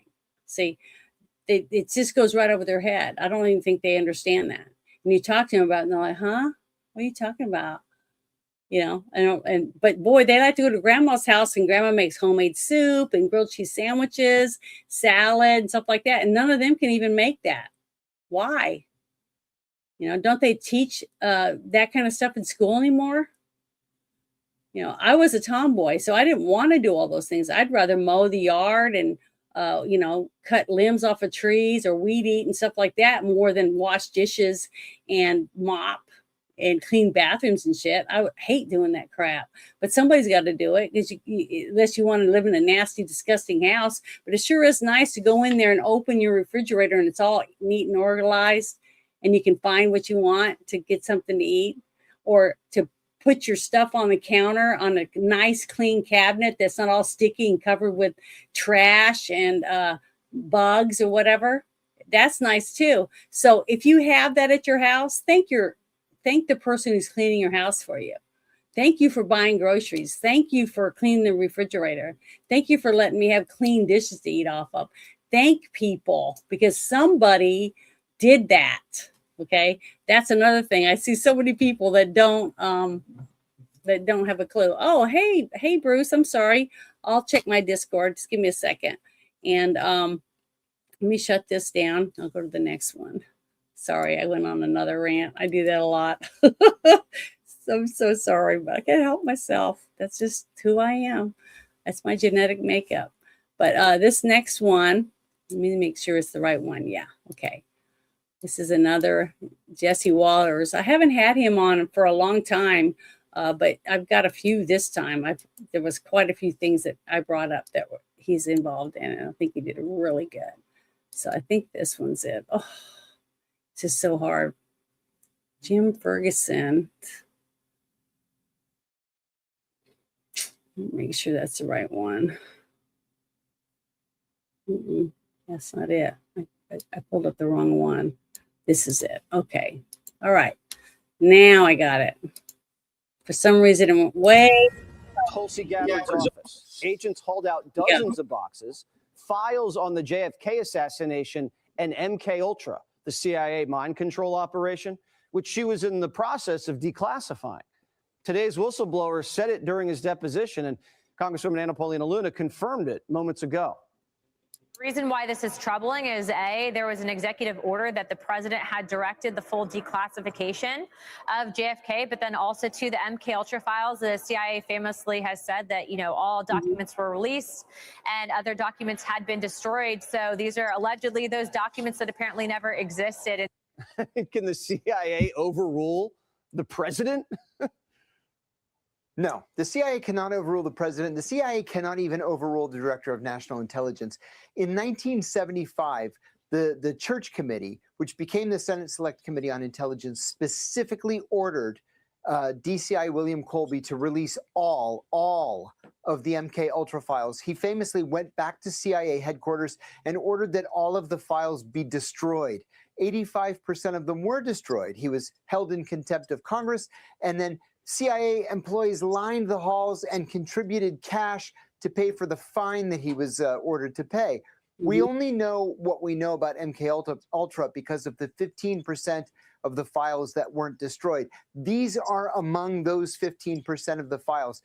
They are mandated to be declassified. The American people have a right to know what is in these files, and the CIA can't raid offices, least of all the offices of the Director of National Intelligence. It's just real life isn't supposed to work this way. This is crazy. This is something out of a movie, but the CIA was experimenting with LSD on willing and unwilling participants during the Cold War for intelligence operations and to exploit people, and it didn't go well a lot of the time, and they threw it all in a wastebasket, right? Like it never really worked. Is that why they don't want anybody to know about it? I think they don't want people to know any more than what we know about, for example, dosing innocent citizens of San Francisco, California, or a small village in France and putting LSD in the yeast at the only bakery in the village just to see if everybody in the village would go nuts, which they did, of course, or coming up with a program in San Francisco to hire prostitutes to dose Johns and see if they would cough up their innermost secrets. Ridiculous. That is so interesting. But that was a really good interview that he did. And I'm going to share, I want to get that real quick. I'm going to share this link in the chat for anybody who wants to watch that again. But yeah, I thought it was pretty good. But welcome, Bruce. How are you this evening? Oh, I could be worse. I'm not dead. Let's start with that. The obvious, I'm alive. I got licked by some friendly doggos today. I went over to Night Watch Games and bought this brand new AV paint tray. And I'm looking forward to using this so I can have myself more organized. I like organization. A lot of people know that because I'm a fucking control freak. I just gotta. I'm gonna defend Uber Eats favor for a second. Okay. I You know can. I know that like you're one of those guys, one of those gals that like, how dare those kids use a service that overcharges them and makes money. Brr. Hold on. I work in sanitation. So the truck I work in, I have a suction pump, and whenever air goes in, it has to go somewhere else. So I have an exhaust pipe that blows air out, and all of the normies walk past my truck when I'm in service, and they're holding like their nose, acting like, fat bastard farted right next to them. Okay, like they just like are trying to get it out of there as quick as possible. They're having a panic attack because I'm there just belching the smells of El Gordo Taqueria into the air. And it's only been closed up for 90 days, but it smells like a level 6 hazmat spill. It smells terrible. It's god awful. It's other humanity. I mean, that's just how I view it. And these normies are walking past me. Oh my God, this guy's making us die.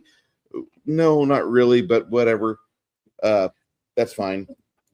And I don't give a fuck. So anyway, I'm telling you this because I'm pushing out air. I'm belching out particulates of septic or grease or both. Usually both, because my truck exhales what you put in, and it never cleans itself fully.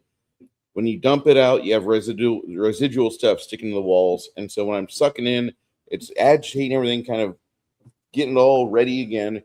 Well, whenever I take a lunchbox with me in my truck, it just doesn't really taste right because I'm thinking about the fact that like my lunchbox has been compromised, and I hope I double bagged all of my food, which I usually don't.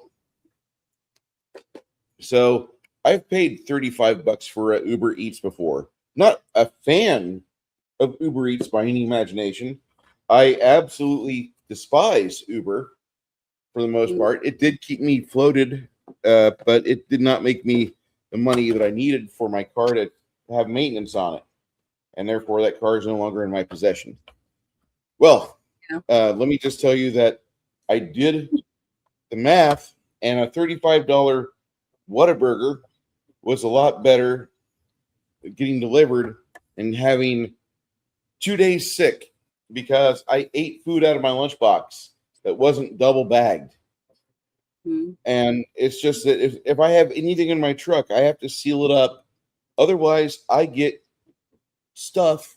Who knows what particulates we have today floating in the air, but they're there. They're all there.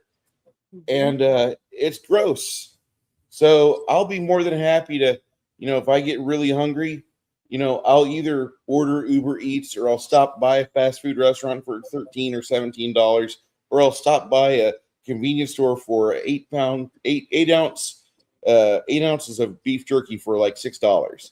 That's a fucking steal. 8 ounces of beef is usually like $6 or more. If it's cooked at a restaurant. Just trying to help you there with rationalization. And I'm not trying to beat up on you, but there is a value, there's a reason why you have those companies out there. And I want them to make money, because if I have to go out and I'm in the middle of nowhere and I'm fucking starving, my diabetes is like dropping my blood sugar. I don't think I have it, but fuck you. Anyway, I need food because I'm getting hangry right now, and I'm about ready to start punching puppies and hanging old ladies off clotheslines, just ripping down like fence panels to get to people. Fuck you all. Okay? I'm hungry. And that's kind of where the mindset is for somebody that really needs Uber Eats. They're already at their wits' end. Damn it, there's not even like a Howard Johnson's within 4 respectable walkable miles where I'm at, where I could grab some food and hike back over the course of an hour to my miserable truck. No. Yeah, I'm going to share what Hardwick had posted. He said, I use the grocery delivery service from Walmart. It's very affordable, much cheaper than Uber Eats and such. It's not ordering one meal, though. He orders it for a week of groceries at a time. The thing is, that's great. I mean, I could do the same thing, but guess what? I still have to go get it. Yeah, and the thing is I don't that have pizza delivery where I live. They don't deliver nothing. I mean, I'm lucky that UPS and FedEx and stuff like that come out here. But if I wanted to order a meal, they're not going to deliver it. So I have to make food. I'm sorry, Janet. I thought about moving out to where you are, and anyway, where I moved to, there's You can get pizza here. You have to go get it. You have to go pick it up yourself. I could live there, but I would be unhappy. So I'm going to be here and be reasonably taken care of. I watered my liver tonight, and so I feel a little better. I had some good wine. That's good. I feel that I needed to clarify. I needed to defend Uber Eats because you're there beating up on Uber Eats yet again. Because you don't like a $35 fast food meal. Nobody does. Nobody does. You use, but for my situation, I actually need either a store or I need a restaurant right where I park at, and I need to be able to go in and wash my arms and face before I sit down with my particulate covered clothing and try to be human for 20 minutes. Mm-hmm. I need that. So that's the fact. I have a job. It's 12 hours long. Mm-hmm.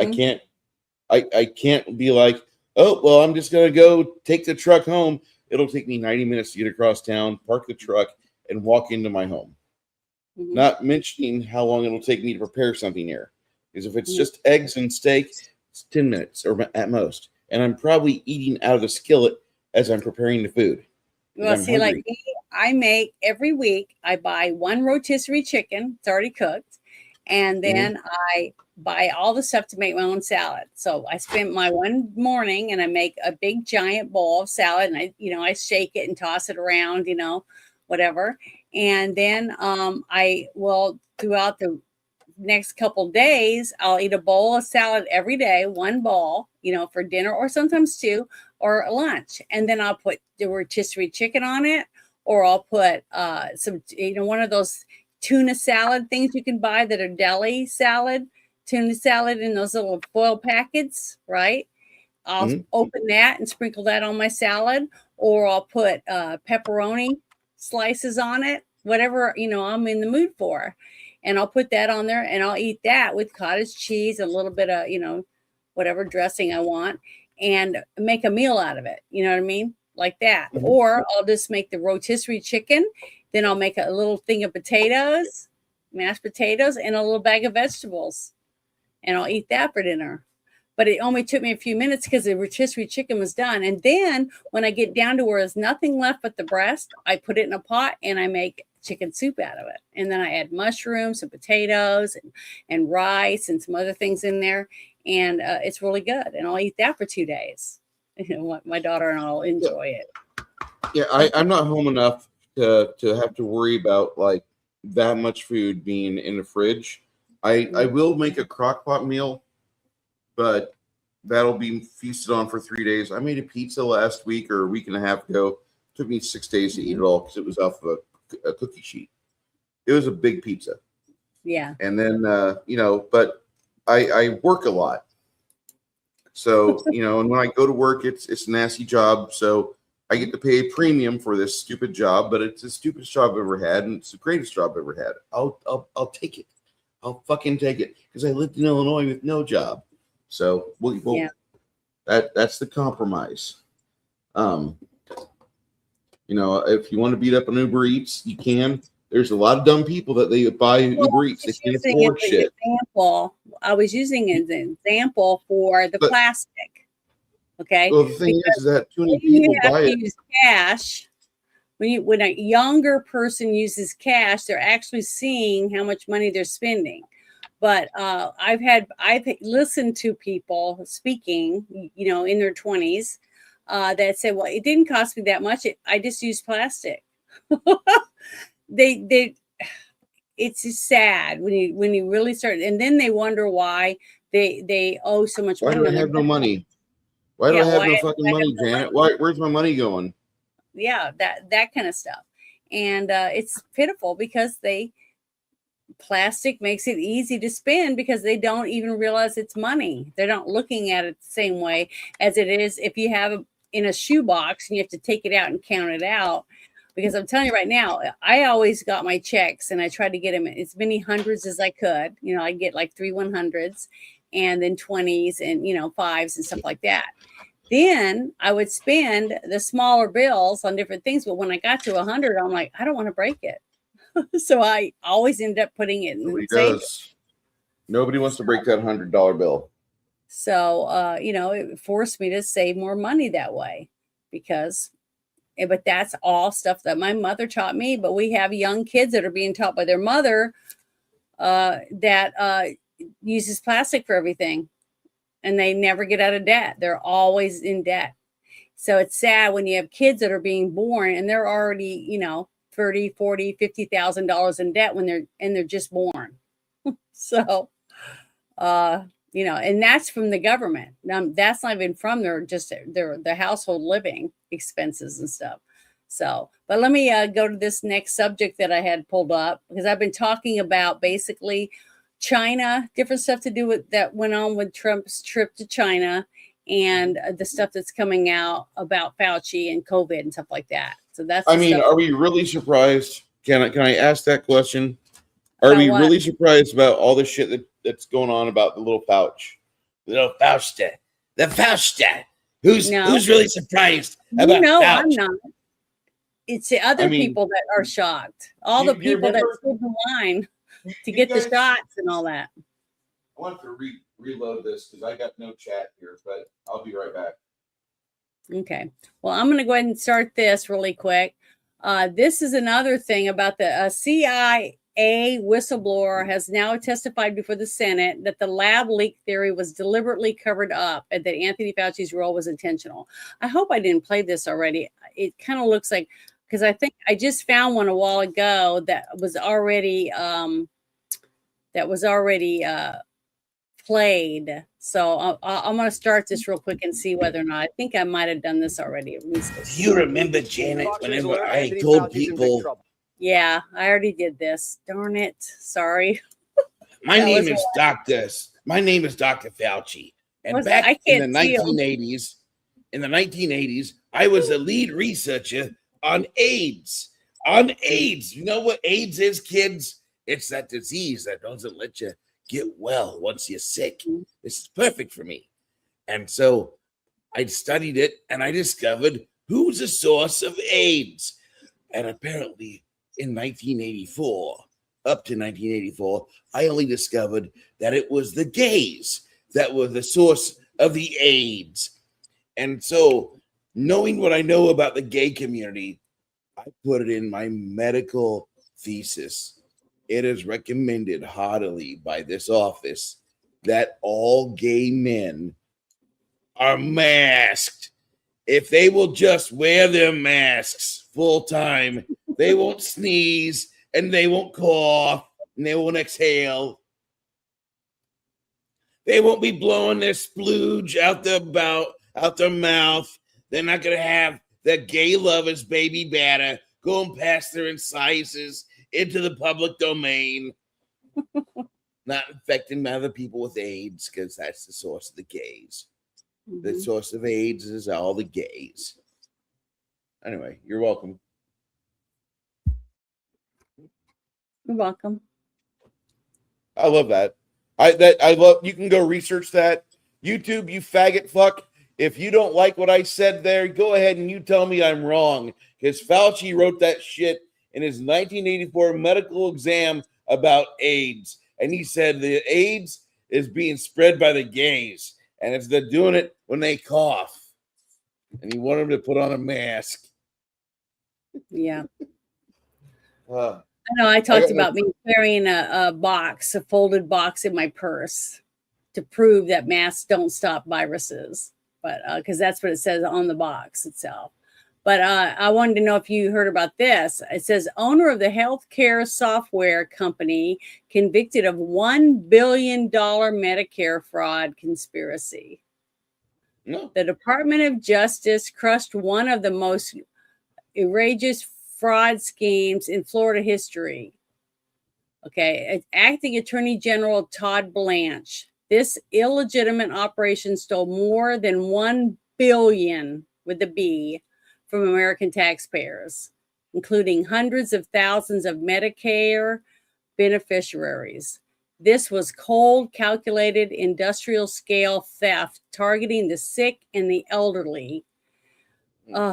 This kind of stuff just really pisses me off. We just went through this with Dr. Oz talking about what's going on with the, with the stuff like my father just went through with hospice, and they've shut down like 800 places in this one little area, and only like 4 or 5 of them have contacted them, and they're looking into them to make sure they're still legitimate. So it's just really sad. Why is it always that they just completely drop the ball? Is it me, or I mean, like Medicare or somebody who's handling Medicare is like the one that you always hear about. Mm-hmm. For some odd reason, when there's a Medicare fuck up, like they put that shit on blast.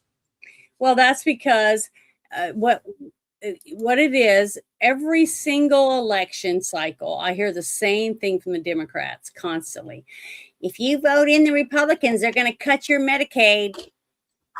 See, that's why they would say that, because now we're finding out why they wanted the free-flowing Medicaid, because they're buying yachts and mansions and fancy cars and hookers and all kinds of shit with the money that they're getting. Just like I said, what was the first thing I said when we found out about all the fraud in Minnesota about the daycares? I said, well, how many families are calling the government saying, I don't have daycare now, I can't go to work?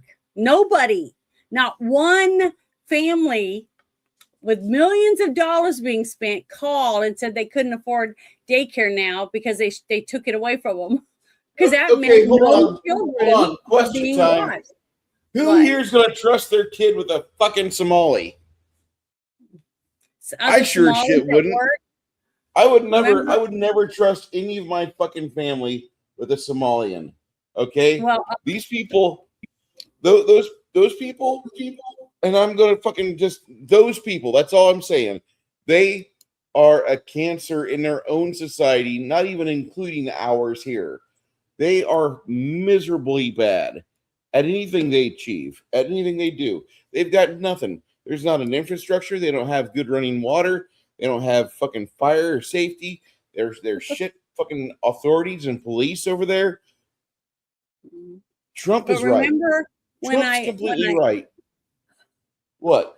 When I talked about that one whistleblower who was talking about that factory in Minnesota that was all those Somalis, a bunch of them were working there, and they had signs everywhere about not urinating in the sinks and not washing their genitals in the sinks and not pooping on the floor and doing all this stuff while they're processing food, and then they're shipping it out. And he said that OSHA never came, okay, and that nobody cared that they were doing all this nasty stuff, but who was getting their food? The Who rest of was it? us. Was it Walmart? Are they selling all this Somali shit food at Walmart? Hardwick's there unboxing his fucking lunchtime delivery. Going, what the fuck is this smear on the packaging? Oh, you know what I I'm mean? sorry, But it's disgusting. You think about it. And the fact that they don't care, because they're paying these people's penny on the dollar, right? Not even minimum wage, basically. And they're all living in these little tiny things. And then they're doing all these scams saying it's for this, that, and the other. The whole time it's these people that are bringing in the Somalis to do the work, for dirt cheap. or the illegals that were just coming over the border. So they were playing all these different systems, and they had the uppers making sure that the money was still going because they were getting their little take. And that's why you had all those people in Minnesota that wouldn't even sign the paperwork to oust their governor that has been proven fraud, and all of them are getting a check because all of them agreed to keep them. You know what I'm saying? So their whole thing is corrupt, all of them. And people say, well, that wouldn't work because too many people would have to be corrupt. And I said, well, it's working. So there's a buttload of people that are corrupt. It's scamming the system. And when nobody makes phone calls, I mean, honestly, when Doge first started, I heard all the whining and bitching about it, especially with Social Security. When you have someone that's 200 years old and they're still cashing checks, go arrest the person casting the checks. They're stealing from the government. They're stealing from other people who are putting in money for Social Security, thinking that something's going to be there for them when they retire. But each year it gets smaller and smaller because there's less and less money because people are getting it that never put into the system. And it's wrong. It pisses me off. Can't help it. I just get so mad thinking about it. Please excuse my friend Janet. She's being an ageist right now. She doesn't believe that there's a happy 200-year-old man still watching reruns on the old reel-to-reel of The Price is Right.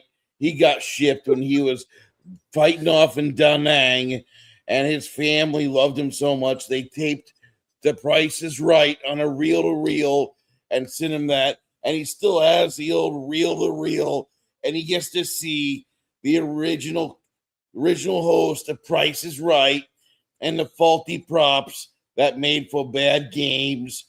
Oh, Janet just being ageist against a kindly, thoughtful 200-year-old man who served his nation.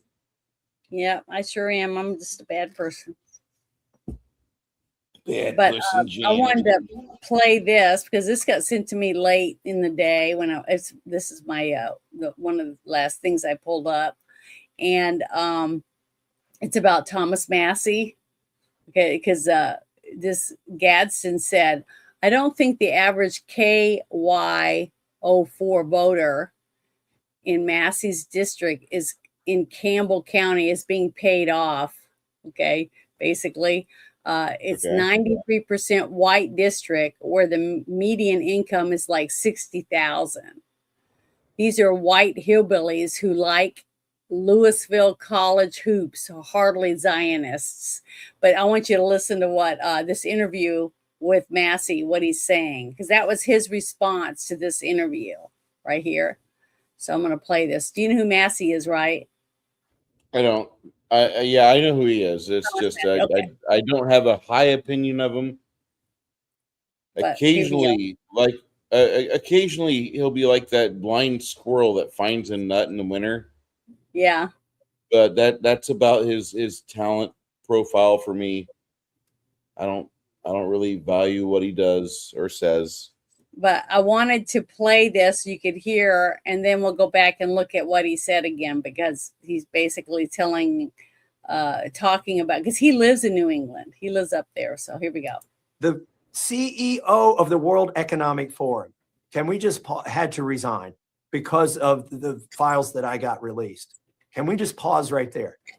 The World Economic Forum used to be our arch nemesis. If you were America First, if you were MAGA, you were against the people who said we're going to eat bugs and you'll own nothing and you'll be happy about it. I took that guy out. Where's the applause, right? Like that should be a front page article. The guy that runs that organization, gone because of the Epstein files. And so am I getting punished for that? Oh, hell yeah. These people like Miriam Adelson, Paul Singer, they might not have gone to Epstein Island, but they dine with these people. So, for instance, John Paulson, he's one of the 3 billionaires that contributes to MAGA Kentucky, which is neither MAGA nor Kentucky. These are people that are just as happy doing a fundraiser for Chuck Schumer and funding pro-abortion Democrats for state Senate in Texas as they are giving money for a ballroom in Washington, D.C. That's just the price of admission for them to go to the balls and be among the Epstein class. But let's talk about John Paulson. Even before the Epstein files came out, he was in the Black Book. This is an exclusive list of about 1,000 people for whom Epstein had private cell phone numbers. And it doesn't imply that they're guilty. It just implies that Jeffrey Epstein could drop a dime and call him whenever he wanted. And what we found out in the release of these files is that Howard Lutnick is a straight up liar to the American people. That's our Commerce Secretary. That's the guy on Air Force One that's behind Trump. He's behind the Resolute desk. He's, always standing there whispering in the president's ear. He was on Epstein Island. And he claimed he never was, that he had nothing to do with Epstein. But John Paulson, there in the Epstein files, we see that he was throwing a recognition party for Howard Lutnick and asking Jeffrey Epstein for $50,000 and got it. Jeffrey Epstein gave him the money. He said, I don't even need to come. Here's $50,000 to honor Howard Lutnick. And he gave it to John Paulson. This is, Owen, it's a very small world. Well, these were the same people that were fundraising for Hillary Clinton, too. Correct. They sure did. They're the same people that gave to Liz Cheney after she voted to impeach Donald Trump. Oh. Do you think these are his friends? These are not his friends. No. They are interested in this race because I am the most vocal opponent to foreign aid. I'm the most vocal opponent to wars, and they need the wars. They want the foreign aid to keep flowing, and that's why they're against me. And the guy I'm running against promises to rubber stamp all of that stuff. He will be a total puppet for AIPAC. Well, and it seems that that's where you have to be these days, especially if you want to be a Republican. There you go. So that, I just wanted to give you guys a different perspective on what Gadsden was trying to say about who he was saying those certain people were that were against him and why they were talking bad about him. But do you really believe that Thomas Massey's the only reason anything got released? See that? No, I hate really it when they do that. I hate it when they take credit for something. They might have said it a few times, but they're not the ones that did it, because Massey's been in office how long? And other administrations were in charge, and I didn't hear him saying shit about it then. Remember in 2008, Barack Obama went on a tear against the illegal immigrants. We're going to track down the illegal immigrants and bring in justice and put them outside this country once again. And Big Mike's gonna fuck me in the ass. And that was kind of what we heard on repeat. Every time the Republicans had a popular message, the Democrats would co-opt it, go immediately over to illegals. Their unions were happy. Everybody seemed to get along. Nowadays, the unions are kind of making their way towards a Republican ticket. Don't know what's going on there. Well, the thing is that I don't know. I'm still waiting to find out the laundering and stuff going on in the unions. You know what? Have you noticed how quiet all the unions are right now? Mm-hmm. So I think they're just waiting for the leak to that little spring, the leak to spring, and then they're going to start moving away from whoever's involved in the the sponging of the unions, basically. So that's going to happen too, because it started with DOGE, just like we were talking about earlier with Social Security. When that started, then the next thing started falling, and they knew it would happen if Trump was president. That's why they were trying not to let him be president, and it worked when we had Obama in there, and it worked when they thought Hillary was going to be in, all that, they were able to get away with all this stuff. So do you think that's what I was trying to tell people? After going through this 4 years that we're going to have with things opening up and us finding out about fraud here, fraud over there, fraud, wasted millions, billions of dollars, and then having the level playing field that Trump is working on for us, because when you would go buy something, like in Norway, for a pack of cigarettes, a pack of Marlboro cigarettes cost you $22. Okay.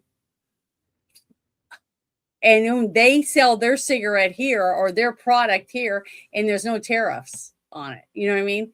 So they would take our products to America, or America would try to sell our stuff there, and they would put so much a high amount of money on it, nobody could afford it except for the rich people. So I could see why in every country around the world, they think that every single one of us live in mansions and drive fancy cars and get our hair and nails done, and we all have fake boobs and fake asses and shit. I can see why they would think that.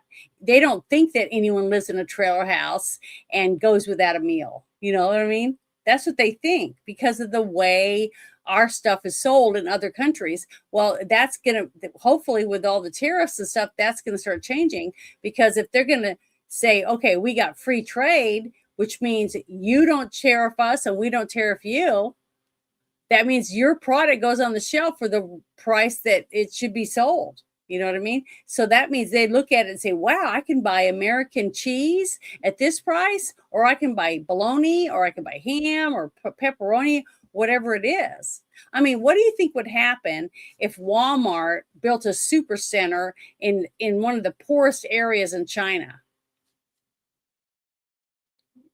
When the people would walk in and go shopping, what do you think they would see with all the food? They would not know what to do. It'd be analysis paralysis 24/7. They would freak out. A lot of them would probably start having convulsions because they've never had that much food in their stomach, that kind of thing. You know what I mean? Just like those North Koreans that were running towards the border when that they had that chance to get out of the country, and they were being shot in the back. And the few that did make it, when they went through and did physicals and stuff, they had worms, they had all kinds of things wrong with them because they were practically starving to death, and they were not healthy. And that's the kind of that's what the people live like in those countries. Because Could you imagine if we got a reality TV show of a guy from another country who got him imprisoned here? Could you imagine what his correspondence with home would be like? I don't know. Dearest mother, I want you to know that I'm alive and well. Everything's good. I am residing with 4 men in an 8-foot by 10-foot cell. Mm-hmm. We are comfortable. A man comes up every day to feed us thrice a day, our own plates. I'm telling you, this is amazing. Mm-hmm. We are given a unlimited basin of water to wash ourselves and for freshening up, per se. Mm-hmm. I mean, he would go nuts. Most people in other countries would not be recognizing the amount of freedom that we have. They would besmirch it, and they would not Many of them appreciate it. do. They talk about it when they get interviewed about why are we ruining our country? Why do we want to be communists when we're coming here and seeing how wonderful it is here? And it's not communist. This is you're free. You can make decisions. You can get this job or not work there. That kind of stuff. And you guys, all you want to do is, stop doing it. So it's weird, but I know people. I've had conversations with real people in this country, some from like South Dakota, North Dakota, Texas, Oklahoma, Florida, Louisiana, and a couple of them, and they're basically, criminals. These are people that, they're always going back to jail for some reason.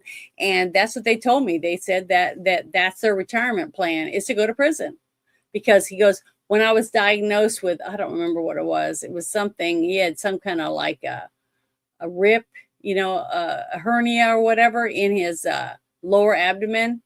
Okay. From a job that he had, he lifted something and he got a hernia, right?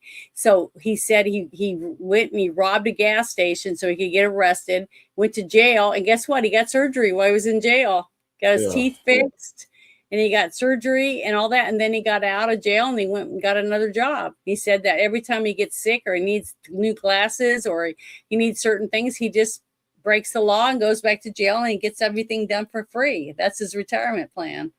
And I'm like, just think about that. People actually do that because it's cheap, because you and I pay for it, not them.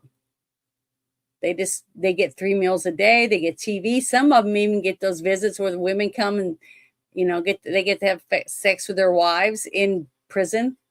It's not even prison. It's more like a, I don't know what you call it, a resort or something. A resort where they can go and they can get, have procedures done on them and they get paid. They can earn money while they're there. They can get a degree, all paid for by us. If we make it prison again to where they have to work to eat, they have to keep their cells clean, and they have to do certain things just to be able to eat every day, stuff like that, I think they might learn something. You know what I mean?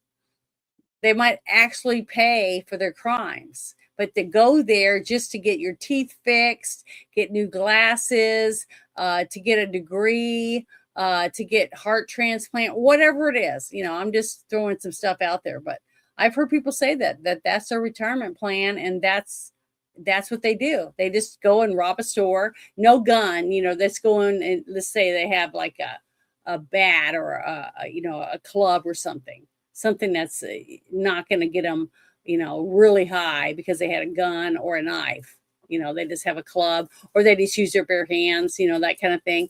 So they get a small sentence. It's not real long. Yeah, not real serious. Yeah, it's not a real serious. It's not a grown-up sentence like what you'd get or what I'd get. Yeah. So, but the thing is, it works. So. But people don't look at it that way. Nobody talks about it. I don't know. I don't know what they think. I mean, you got men going to prison or going to court because they raped a kid. Okay. A 10-year-old, they rape a 10-year-old and they go in and they end up getting probation because they sat in jail for 35 days to finally get to go to court. And they'll say, well, he needs probation. He's never been arrested for this before, stuff like that. Instead of looking at the victims, what happened to the victim? What happened to the victim? Why shouldn't they be involved in any part of this to find out what the punishment should be? If you do certain things to a dog or an eagle, you get more prison time than if you rape kids. It's you go dig up sea turtle eggs and you can go to prison and spend a fine longer than if you rape a kid. Just think about that. How is that justice? And how is any state think that that's okay? That's where we're messed up. It's flipped upside down. It's ridiculous until we make changes and start caring about not going to change our kids. Nothing's going to change. Sad, terrible. I just wanted to come in here and defend Uber Eats. Oh, okay. Well, I'm done. I've already brought up all my things. Okay. Finished You everything. tell them what we're watching on Sunday? No, not yet. But you can. About our show on Sunday. A girl, guy, and a movie. You gonna tell them? It's Magnum Force Part 2 of the Dirty Harry series. We watched Dirty Harry last week. I rated it 90%. Janet gave it a 9 out of 10. Essentially the same damn thing. Yeah. Really weird that we crossed the streams like that, but we did. I was really impressed. This is a movie that we're going to be watching in her Discord. If you've never seen it before, talk to her tonight or get on her Discord and ask questions. Be there Sunday to watch this in earnest. It is going to be fun. Yeah, it's going to be a good one. It's going to be a good, another good movie, I think. But I was going to pull up. Let's see if I'm trying to pull it up real quick. Let's see. Where is it? Give me a second. I keep trying to rearrange this, but for some reason it never ends up looking like I thought it would look like when I set it up. Interesting. I'm not understanding how you've got your arrangement set up right now. It looks foobar. What is it? It looks foobar. What does? The vertical, the portrait mode. Mm-hmm. That doesn't look right. Well, I don't know. I don't have mine open, so I'd have to go over and look at it. I don't know how to. Oh, there it is. Oh, it's split in two because there's two of us. It's not up above each other. That's what it would look like. So what's wrong with it? I have no idea. And then you got two portraits side by side instead of one partially down and one up, like on mine. But that's just me. Because I guess I picked it that way. I don't know. See if I do this. Is that what you're talking about, like that? Yeah. Now look at it. Okay. Well, see, I don't like that. I don't want to be bigger, and I don't know how to make it the opposite way. Janet big. So that's what I'm saying. I didn't want that. But I was gonna show. Hold on. Let me hide that vertical thing again. Let me pull this up. So give me a second. I was gonna bring this up and pause it. Now I'm gonna open it up for everybody to see. Anyone who didn't see our show last week, that Bruce and I do every Sunday, is we did a review for the movie. What was the name of the movie again? Dirty Harry. Dirty Harry. Right there. And we talked about it. And I dressed up as Dirty Mary because there wasn't really a lead character. Her character was a joke. Yeah, it was supposed to be fun. It was just fun. So I don't know what I'll do next week because I haven't seen this new movie either.